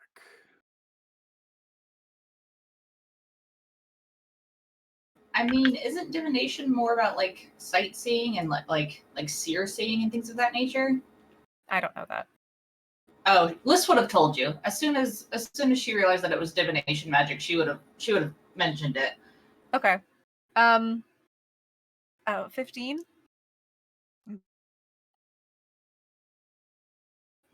Um, Everything seems to be check out. She seems to be exactly what she says she is. Um, as she is speaking with you, you watch as two other women sort of approach from. There's a staircase on the right hand side that leads up to what you assume is their living quarters. They come down the staircase. They're dressed not quite as austere or, you know, they're not lavish by any stretch of the imagination, but like they don't have such high collars on. Um, they both seem to have that very just slightly overly tall. They are not handsome women by any stretch of the imagination. Um, but they do seem to have a presence about them. Okay. Um, they clearly, you can see that one of them is younger and one of them appears to be slightly older than the one you're talking to. All of them seem to be probably in their like late 40s or 50s or somewhere around that area. Looking around the shop, does it seem like it is mostly light magic and like not dark in any nature? Like, does it look like Liz might find something in relation to warding off vampires? Give me a perception check. As they approach, they greet you and, welcome to the Sister Taberlin. Is there anything in particular that we can help you with? Our sister seems to have already been into conversation, but perhaps she is not to your liking. We are happy to help out in any way. She says not to your liking, she just kind of looks over like, That was a 10, I think, but my passive perception is an 18. So, okay, so your floor is 18. Looking around the room, most of it appears to be like your household things. Like there's a broom that has a command word that starts to sweep your floor, and a Broomba, if you will. There's there are like an ever sharp cooking knife. It's just designed to keep the sharp as long as it's used for foods. You don't have to worry about trying to do it. There's things like that. Um, does there appear to be any sort of like sewing, like knitting material of that kind, of like where it might sew by itself, or any other like medicine, or does it just seem like it's mostly like household stuff? Most of it seems like it's household stuff. There is a needle and thread, and it has a tag on it, and it says "stitch and a cinch." Basically, it's from what you're looking at the label on it, and it's very tight handwriting, very neat. The idea is that you start the stitch, and the thread and needle work together in combination to always be threaded. Um, and it is a perfect stitch every time. No matter how bad of a seamstress you are, the stitch is perfect and tight every time. It does say works only on non-living material. So cloth, canvas, leather, whatever you need, but only Lot, Necromancy. yeah. Liz would have gone over and have been very excited, thinking that this might be a good thing for stitching up wounds, because sometimes her stitches are not as tidy as they should be. Oh. And then it gets kind of like, you can see her face like literally drop as she realizes non-living material, and she's like, damn it. But she's still like somewhat interested in it. But she hasn't said anything. She's just looking closer at it. As you're looking, you see a shadow kind of fall over you. You look and see one of the sisters standing there. Her hair is jet black but shot through with gray streaks, and she almost leers down at you from her height. And she's, like I said, not impossibly tall. She's not like 9 feet, but she's definitely like over 6 feet tall. And she just kind of like leans down at you. Was there something in particular that I can help you with?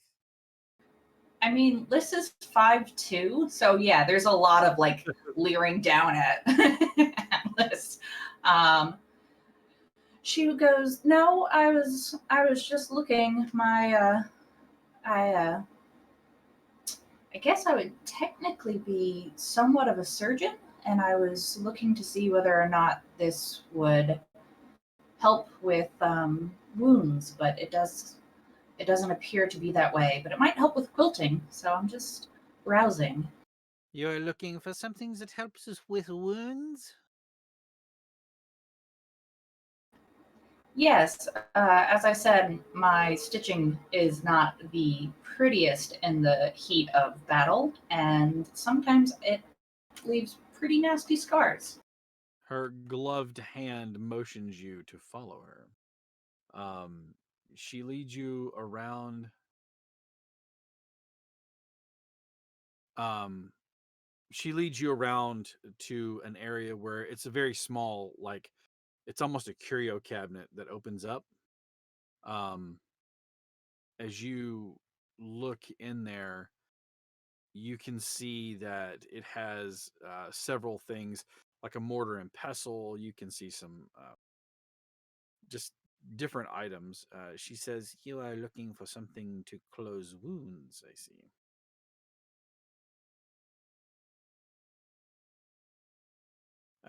Perhaps then what you might need is. She opens it up and starts rummaging through, and she hands you um, what appears to be. It's a piece of metal that you can slide like like on your first two fingers, and you can see it's a plain piece of metal. For anybody who's ever watched boxing, they use it a lot to like press down. She says this might help with that.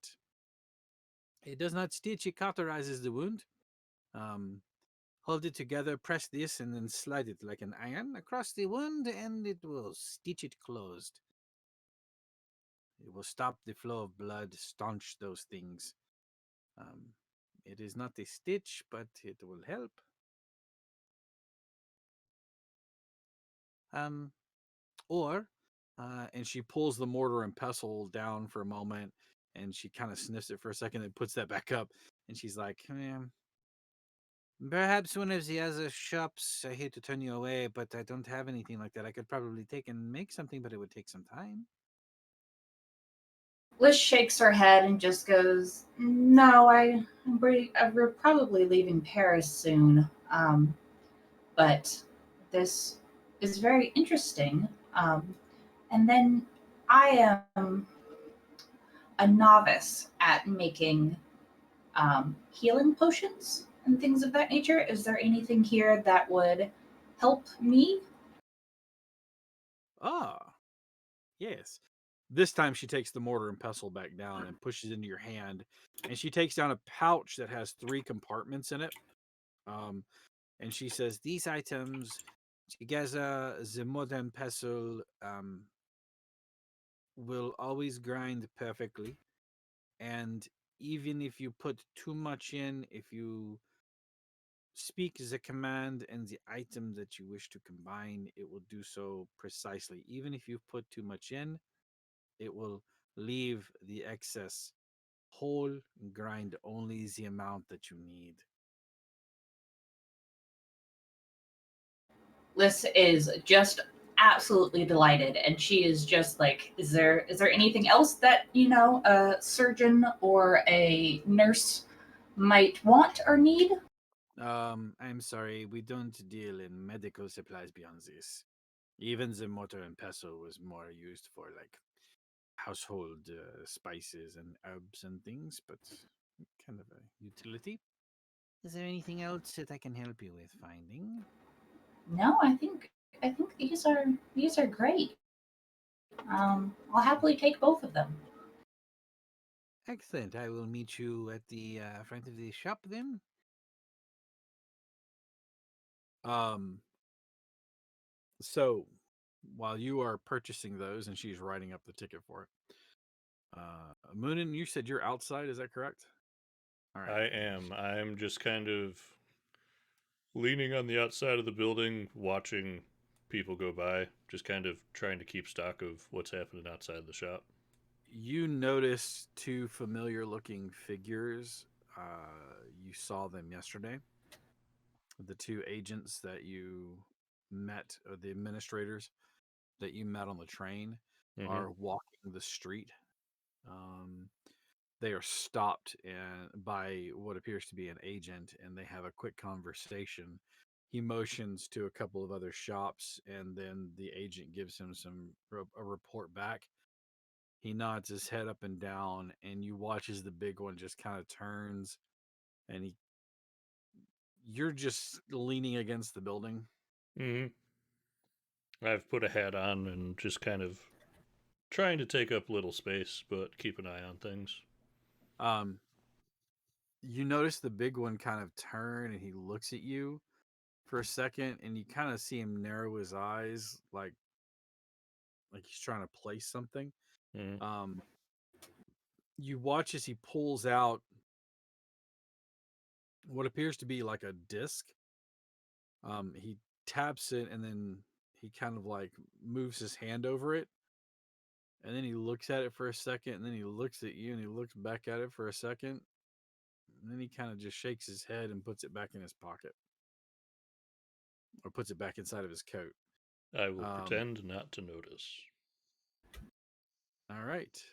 Um, back in the shop, Emrys, what are you doing? You Um, have the orb. the vibes here, they're nothing but good, right? Like I know she sent me here for because there's a bit of competition, but and I'm going to do what I've been asked. But as I'm watching this woman and listening to Lysandra as the other one is helping her, um, do you have any paper or and something to write with? I have a list of sorts. I didn't bring any paper with me, sadly. I just want to make sure I can get it all down for you. She reaches underneath the counter and comes out with what is clearly like parchment for wrapping, Yep. and then a graphite pencil, and hands it to you. Perfect. Going to guess that they speak English, basically. Well, like we're speaking English anyway, but never mind. My brain just went straight to something else. But as I'm speaking, because I don't know exactly what this orb is, I'm going to let her know that I've actually been instructed to drop something off to you three. And as I'm talking, I am going to write down that this is from me pronouncing it very incorrectly, more than likely. Madame La Amul? La Amule. Yeah, Amul, yes. Me already getting tongue twisted. But I'm going to write down that it is from her, and her request, she's asked me to drop it off. I am not sure what it is, but I am doing as I've asked, since it is as a payment for an item of sorts. Um, and then I will offer them the crystal ball. Um, you offer her the crystal ball. As you do, you watch as she kind of recoils for a second.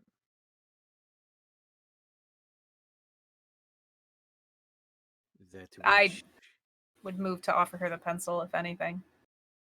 I'm not sure what this is. I don't know if she's listening. she looks at the orb, and she doesn't touch it. She says, "That witch gave you this to hand to me and my sisters?" I'm guessing she can't listen in with it, so yes. She calls her sisters over, and they walk over and again look at it and recoil. And of course, she would use someone who is so mundane to deliver. This is a warning to us. That bitch has eyes on our business. You watch as the youngest sister goes, I believe that she is out of order and out of sorts, especially since the loss of her own sisters. And you watch as the eldest kind of ribs her, like hits her hard in the ribs, obviously, and she just goes real quiet.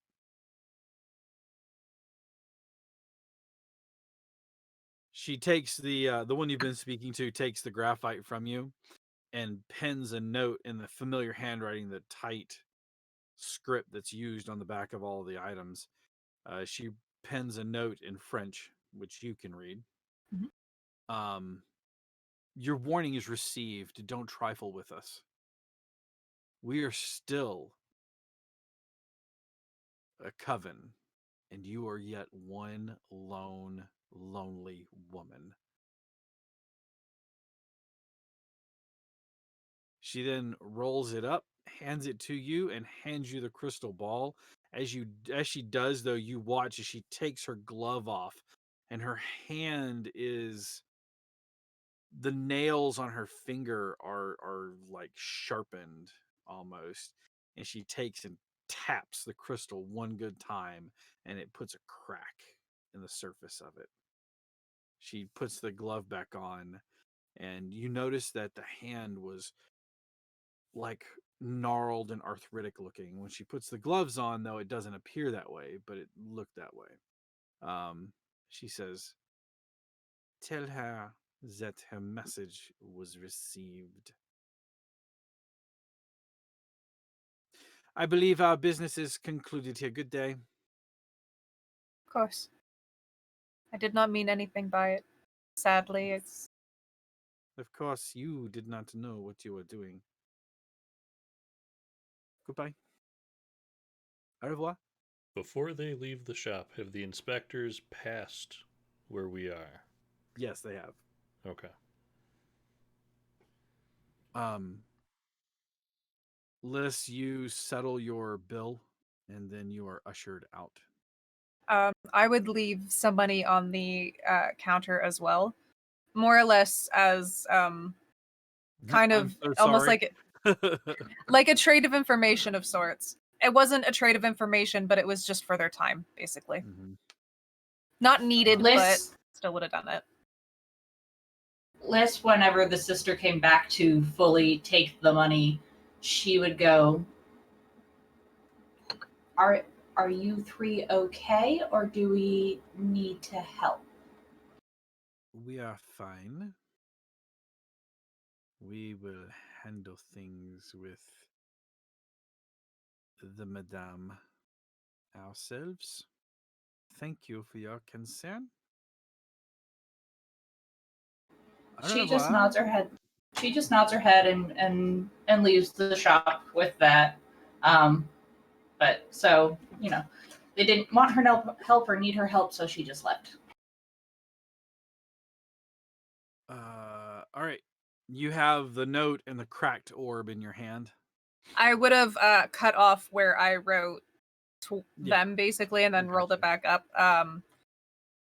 Well, I have one more stop very quickly to make. Then it seems, and then we can go. You're familiar with the shop, but for the other two, it is a catastrophe inside of a shop. It is just a hodgepodge mix of things. It looks like a hoarder's home with trails, so you can move through things. And Liz would have said to Moonin that she recommends that he come in with us. Seeing as the inspectors yesterday were just outside on the street, I will take that advice. Okay.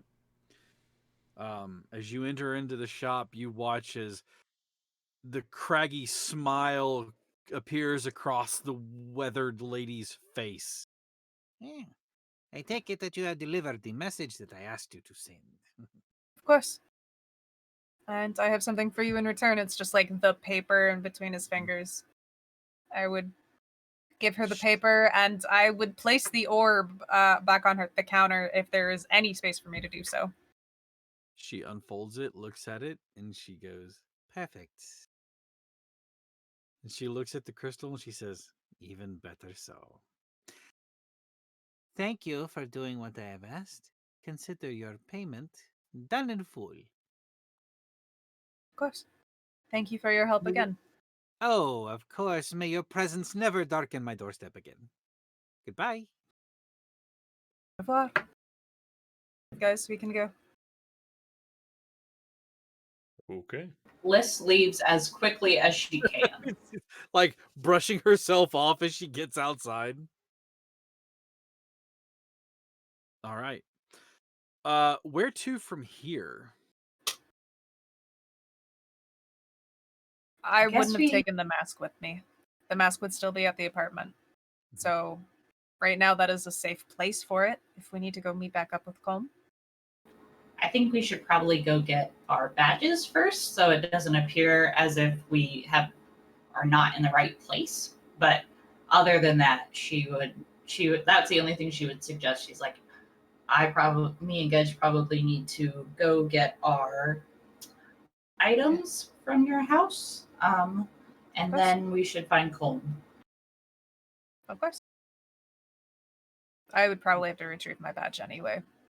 All right. A Don't quick always stop need- by your apartment to grab your badges. Mhm. And then where do you want to go from here? Do you want to try to find the directorate office that might be where he is at? Do you want to try to go back to the Rue? What do you want to do? Have lunch? Probably go to the directorate office, and at that time, because she now has her nifty sewing needle, she would just put her badge back on and Gedge's badge back on. Excellent. You arrive at the directorate's office. It's not like there are multiple locations. It's one office per the city. Again, think like the FBI. There's one branch office per location. So as you arrive in there, there is a bustle and move. People are moving about, doing their job. It's a very, very, very stark contrast to your own office, which is you guys, and it's like really quiet in there. Um, as you approach the desk, you watch as a young lady wearing a pencil skirt and a high long sleeve blouse. She speaks to you in French and asks how she can help.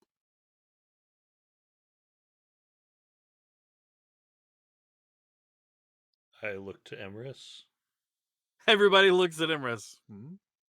I mean, Liz now can probably speak French, but she's just also like, no, I'm good. I don't want to speak that. I mean, Oh, I could for some respond reason in I didn't catch Norwegian. they were.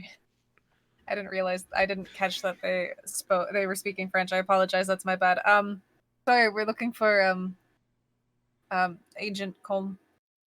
Me instantly forgetting his last name. Haim. Haim. We're looking for Agent Haim. Colm Haim. One moment. And she sits down and starts to look through like a log. Yes, he is. And again in French. She gives you the inspector's name and then stands and she says, "This way." And she escorts you back through like a maze of different cubicles to a clearly like the pebbled glass door that has the agent's name or the inspector's name on it. Actually, it's administrator. As you open she knocks and then opens the door. Colm Precious, her name replaced temporarily due to memory. She taps on the glass and there is a simple retort of enter. Entrez-vous? She opens the door and then presents you all as you walk in. It's a very nice office. It's a big office with a couch at one end and like a table for sitting at and talking. A desk at the other end. It's very plush. The man that stands up is the same man with the little mustache. He greets you and notices that you have a newcomer with you. Asks you for your name. Emrys. Amour. Is Colm in the room? Mhm.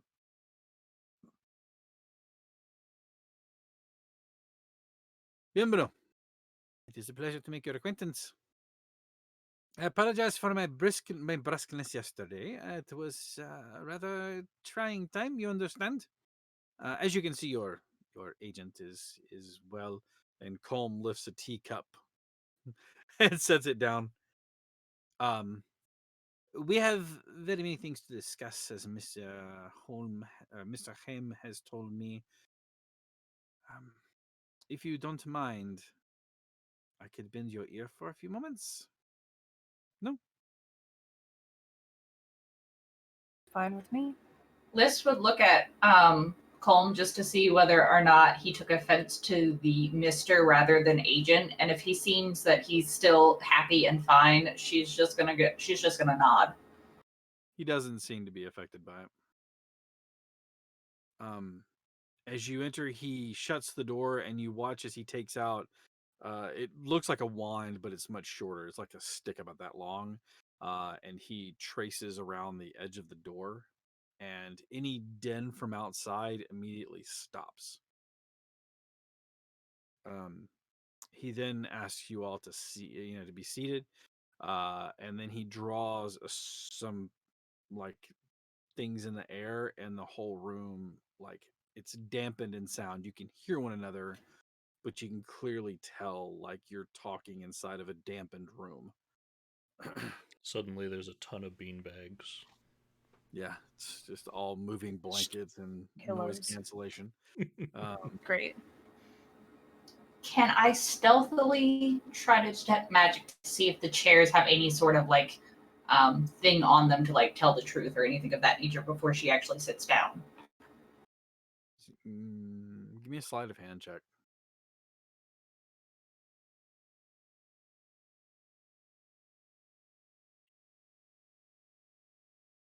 That's an 11. You go to cast the spell, and he kind of like looks at you for a moment. You are casting a spell in my very presence. I would take it to be offended, but is there any particular reason why? I don't like to sit on things and people that I know are definitely magical before knowing whether or not they might be harmful. The chairs are mundane. There's nothing about them other than their comfort.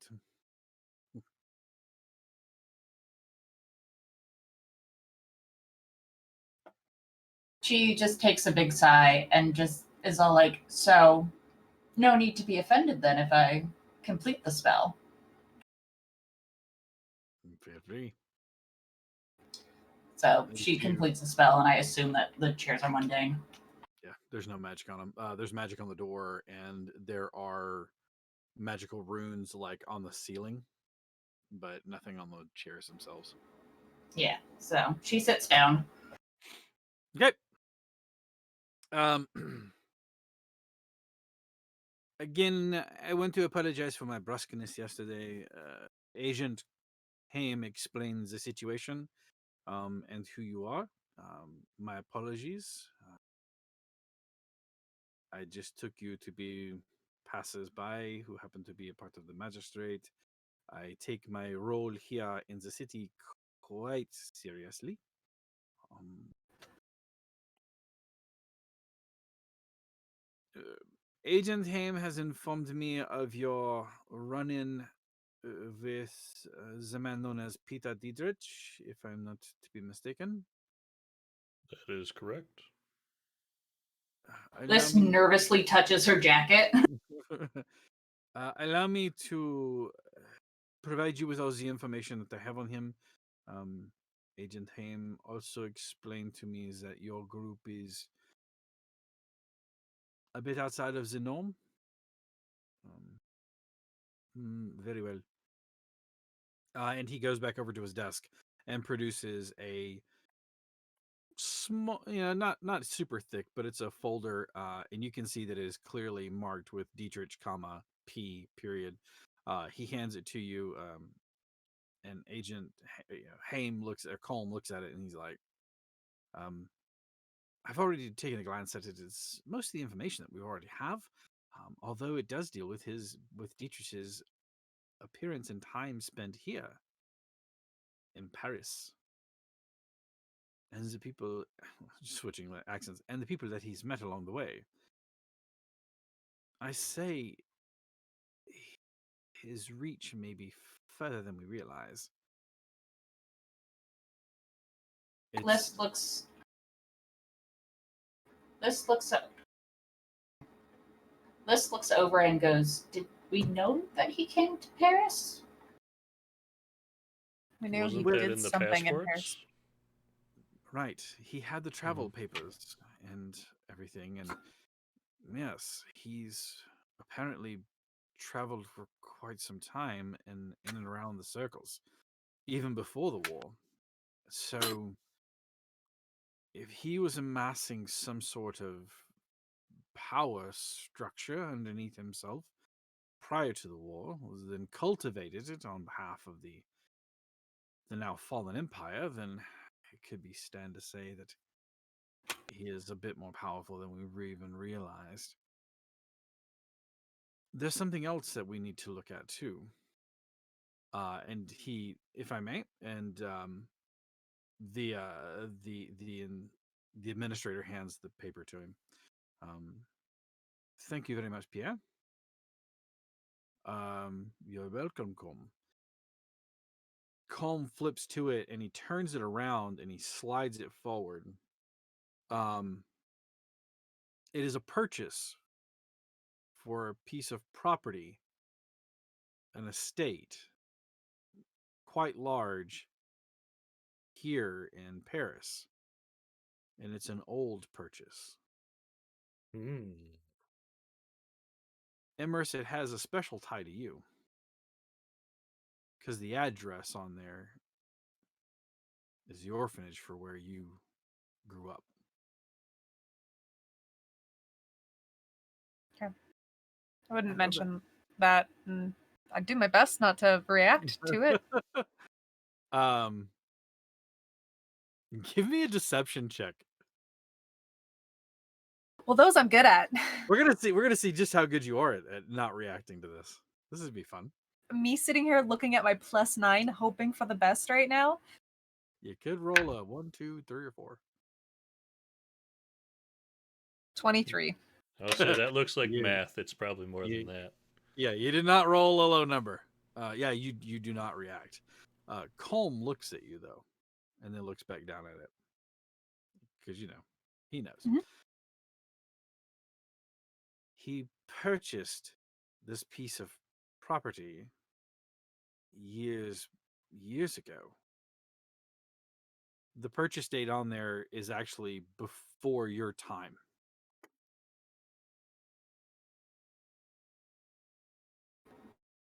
I don't Does know he if still own the property? um Combe looks at the administrator, looks at Pierre and says, and Pierre says, "I did not find any other record of a sale of the property. We can definitely see if that is the case. Will you be in Paris anymore, or do you head out anytime soon?" I'm just gonna look at Golden. I'll chime in very quickly. There was one other thing I forgot that I wanted to check here, because the papers that he got forged, I know who did them. Whether he's still here in Paris is the other question. We should definitely try to return as quickly as possible. But and then he looks for a second. He goes, "Where's the mask?" Hidden. Sealed. And hidden. For now. Oh, I can retrieve it at any time. no, Liz thank you. just kind of looks at Coleman and is just like, "Don't I will No, stab no, no. you." Like I don't. I want heard of the to- fight, I but don't want any further to do with it. That's why I wanted to make sure that it was secured away. I'm no interest in touching it ever again. I've it's done not enough. his fault either that he probably wanted to touch it. The mask has a voice and a pull. More than likely, Colm just fell against it. That's all. That's all it would take. I was weak. My apologies. Happens to the he best didn't of look us. after you close enough. Water under the bridge, over the dam, all that sort. Mistake made and fixed. There we are. I would relish the idea of returning back to the main office in London as quickly as possible, but I understand if there's something that you need done here.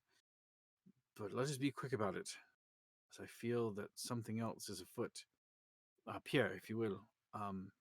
Pierre nods and stands up and walks over to the desk. He comes back and he hands Colm what appear is clearly like a telegraph. It's a short piece of it's a communique between 2 points. You've all seen it before. There is a summons for the main administrators to return. Like this one specifically says Pierre Lemarche to return to the home base. Colm says, we weren't at our base when last we saw anything. I bet there is a communique much like this waiting for us. So I think we should return to London. So is it a telegraph or is it a letter? No, it's a telegraph. It's a rapid sent communication. So Liz is going to look over at Emerus and say, how long is it going to try to take to find this friend? I wouldn't say we're friends. I know of him. We've both done work in the same thing. My best bet is Pierre, was it?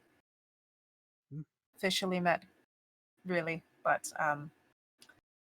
he's a forger of sorts. I'm sure if I gave you some information, you may have information on either last whereabouts. Perhaps. Is he through magical means? That I'm not too sure. I know he goes by the rat. we are aware of the rat.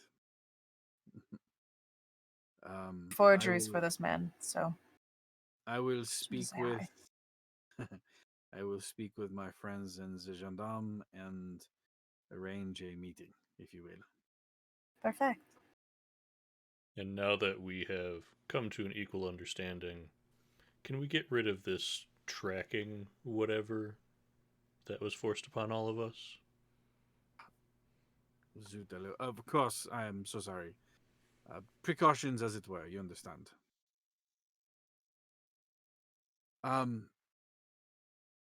He takes your it's a quick, like, almost like a reversal of what he did, and to wipe it away. That's okay. Yeah, Colm, he takes it. can you hand me my badge? Just the opposite way, that's how you reverse things, right? Colm kind of looks at you for a moment. I'm sorry, your badge. It's in your bag. Would a reverse lick be a suck? A slurp, if you would. Oh, goodness. Oh, God, that's disgusting both ways. You're welcome. Where my Colm- brain instantly went. Colm reaches into the bag and pulls your badge out and looks at it and looks at you, and he goes, well, you cheeky shit. And then hands you the badge. I don't like being followed, and I'll hand the badge to Pierre.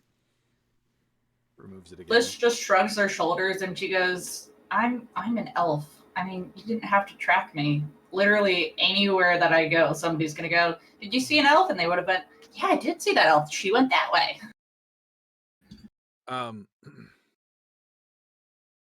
Pierre says, gets you where you're staying so that he can contact you as soon as he's able to arrange the meeting. Says that he will set off at the same time that you all do to head toward London to the main office. With that, though, he drops the wards. As he drops the wards and the noise comes back in, the den from outside is even more so, and somebody is banging on the door. He opens it quickly, and the large administrator from that you saw earlier, he has, like, part of his face looks like he's been hit with soot or something, and you can see that a bit of his jacket is torn away. He blinks through, and you can see that like a force or something hit, and you can see that his eye is reddened, like a concussion caused the blood vessels to burst. He's yelling in French, and all you can understand is explosion, rue de mystique. Come quick, come quick.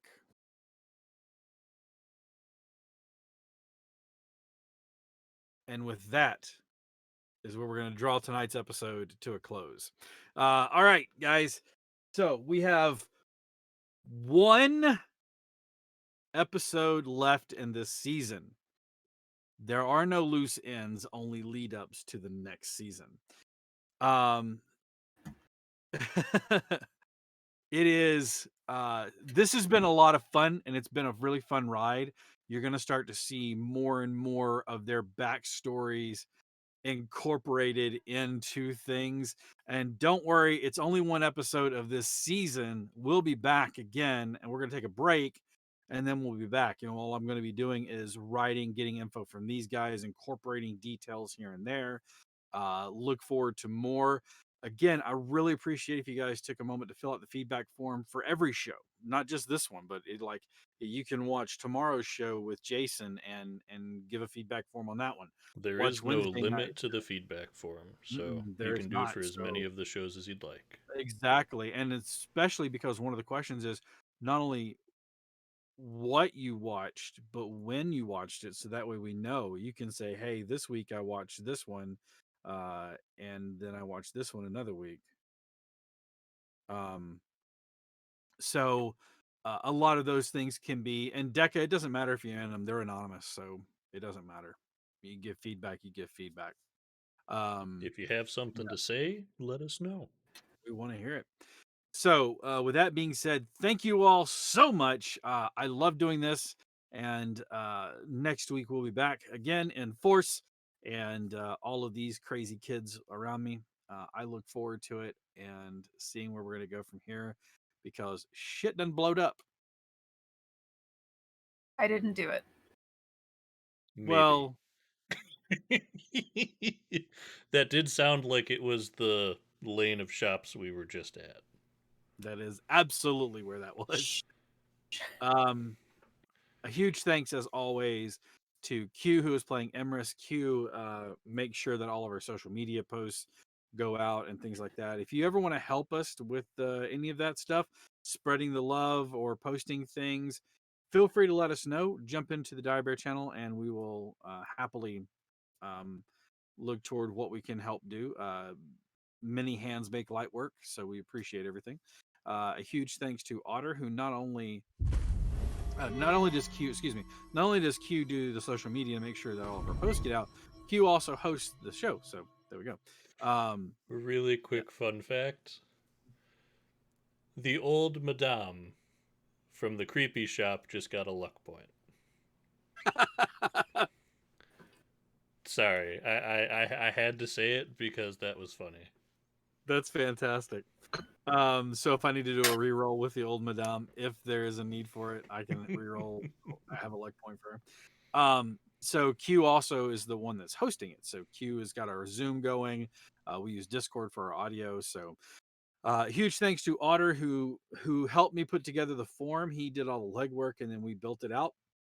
Not only that, but he does all the work with the overlays, which looks fantastic and keeps everything going. And then we have the wonderful Vixen with us who is playing as Liz, and she's just a joy.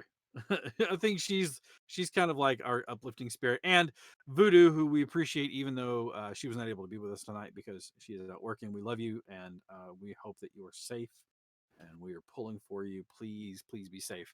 With that being said, I'm Cap, aka Heath, uh, aka Heath. Heath is my name. How can I be also known as Heath? Anyways, I'm Heath, also known as Cap, and I have been your DM, and it is a pleasure as always. We hope to see you all next week for the final episode for this season. In the meantime, don't forget, check out tomorrow, Wednesday, Thursday, and Saturdays. We have games on those nights, and coming soon, stuff for Friday, stuff for Sundays, all this stuff we have in We the have works. some So fun things in the works. yes, we do. It's just hammering them all out and making sure that they flow. But we love you guys, and we will see you all next week. Take care of yourselves. Be safe out there. Bye, everyone.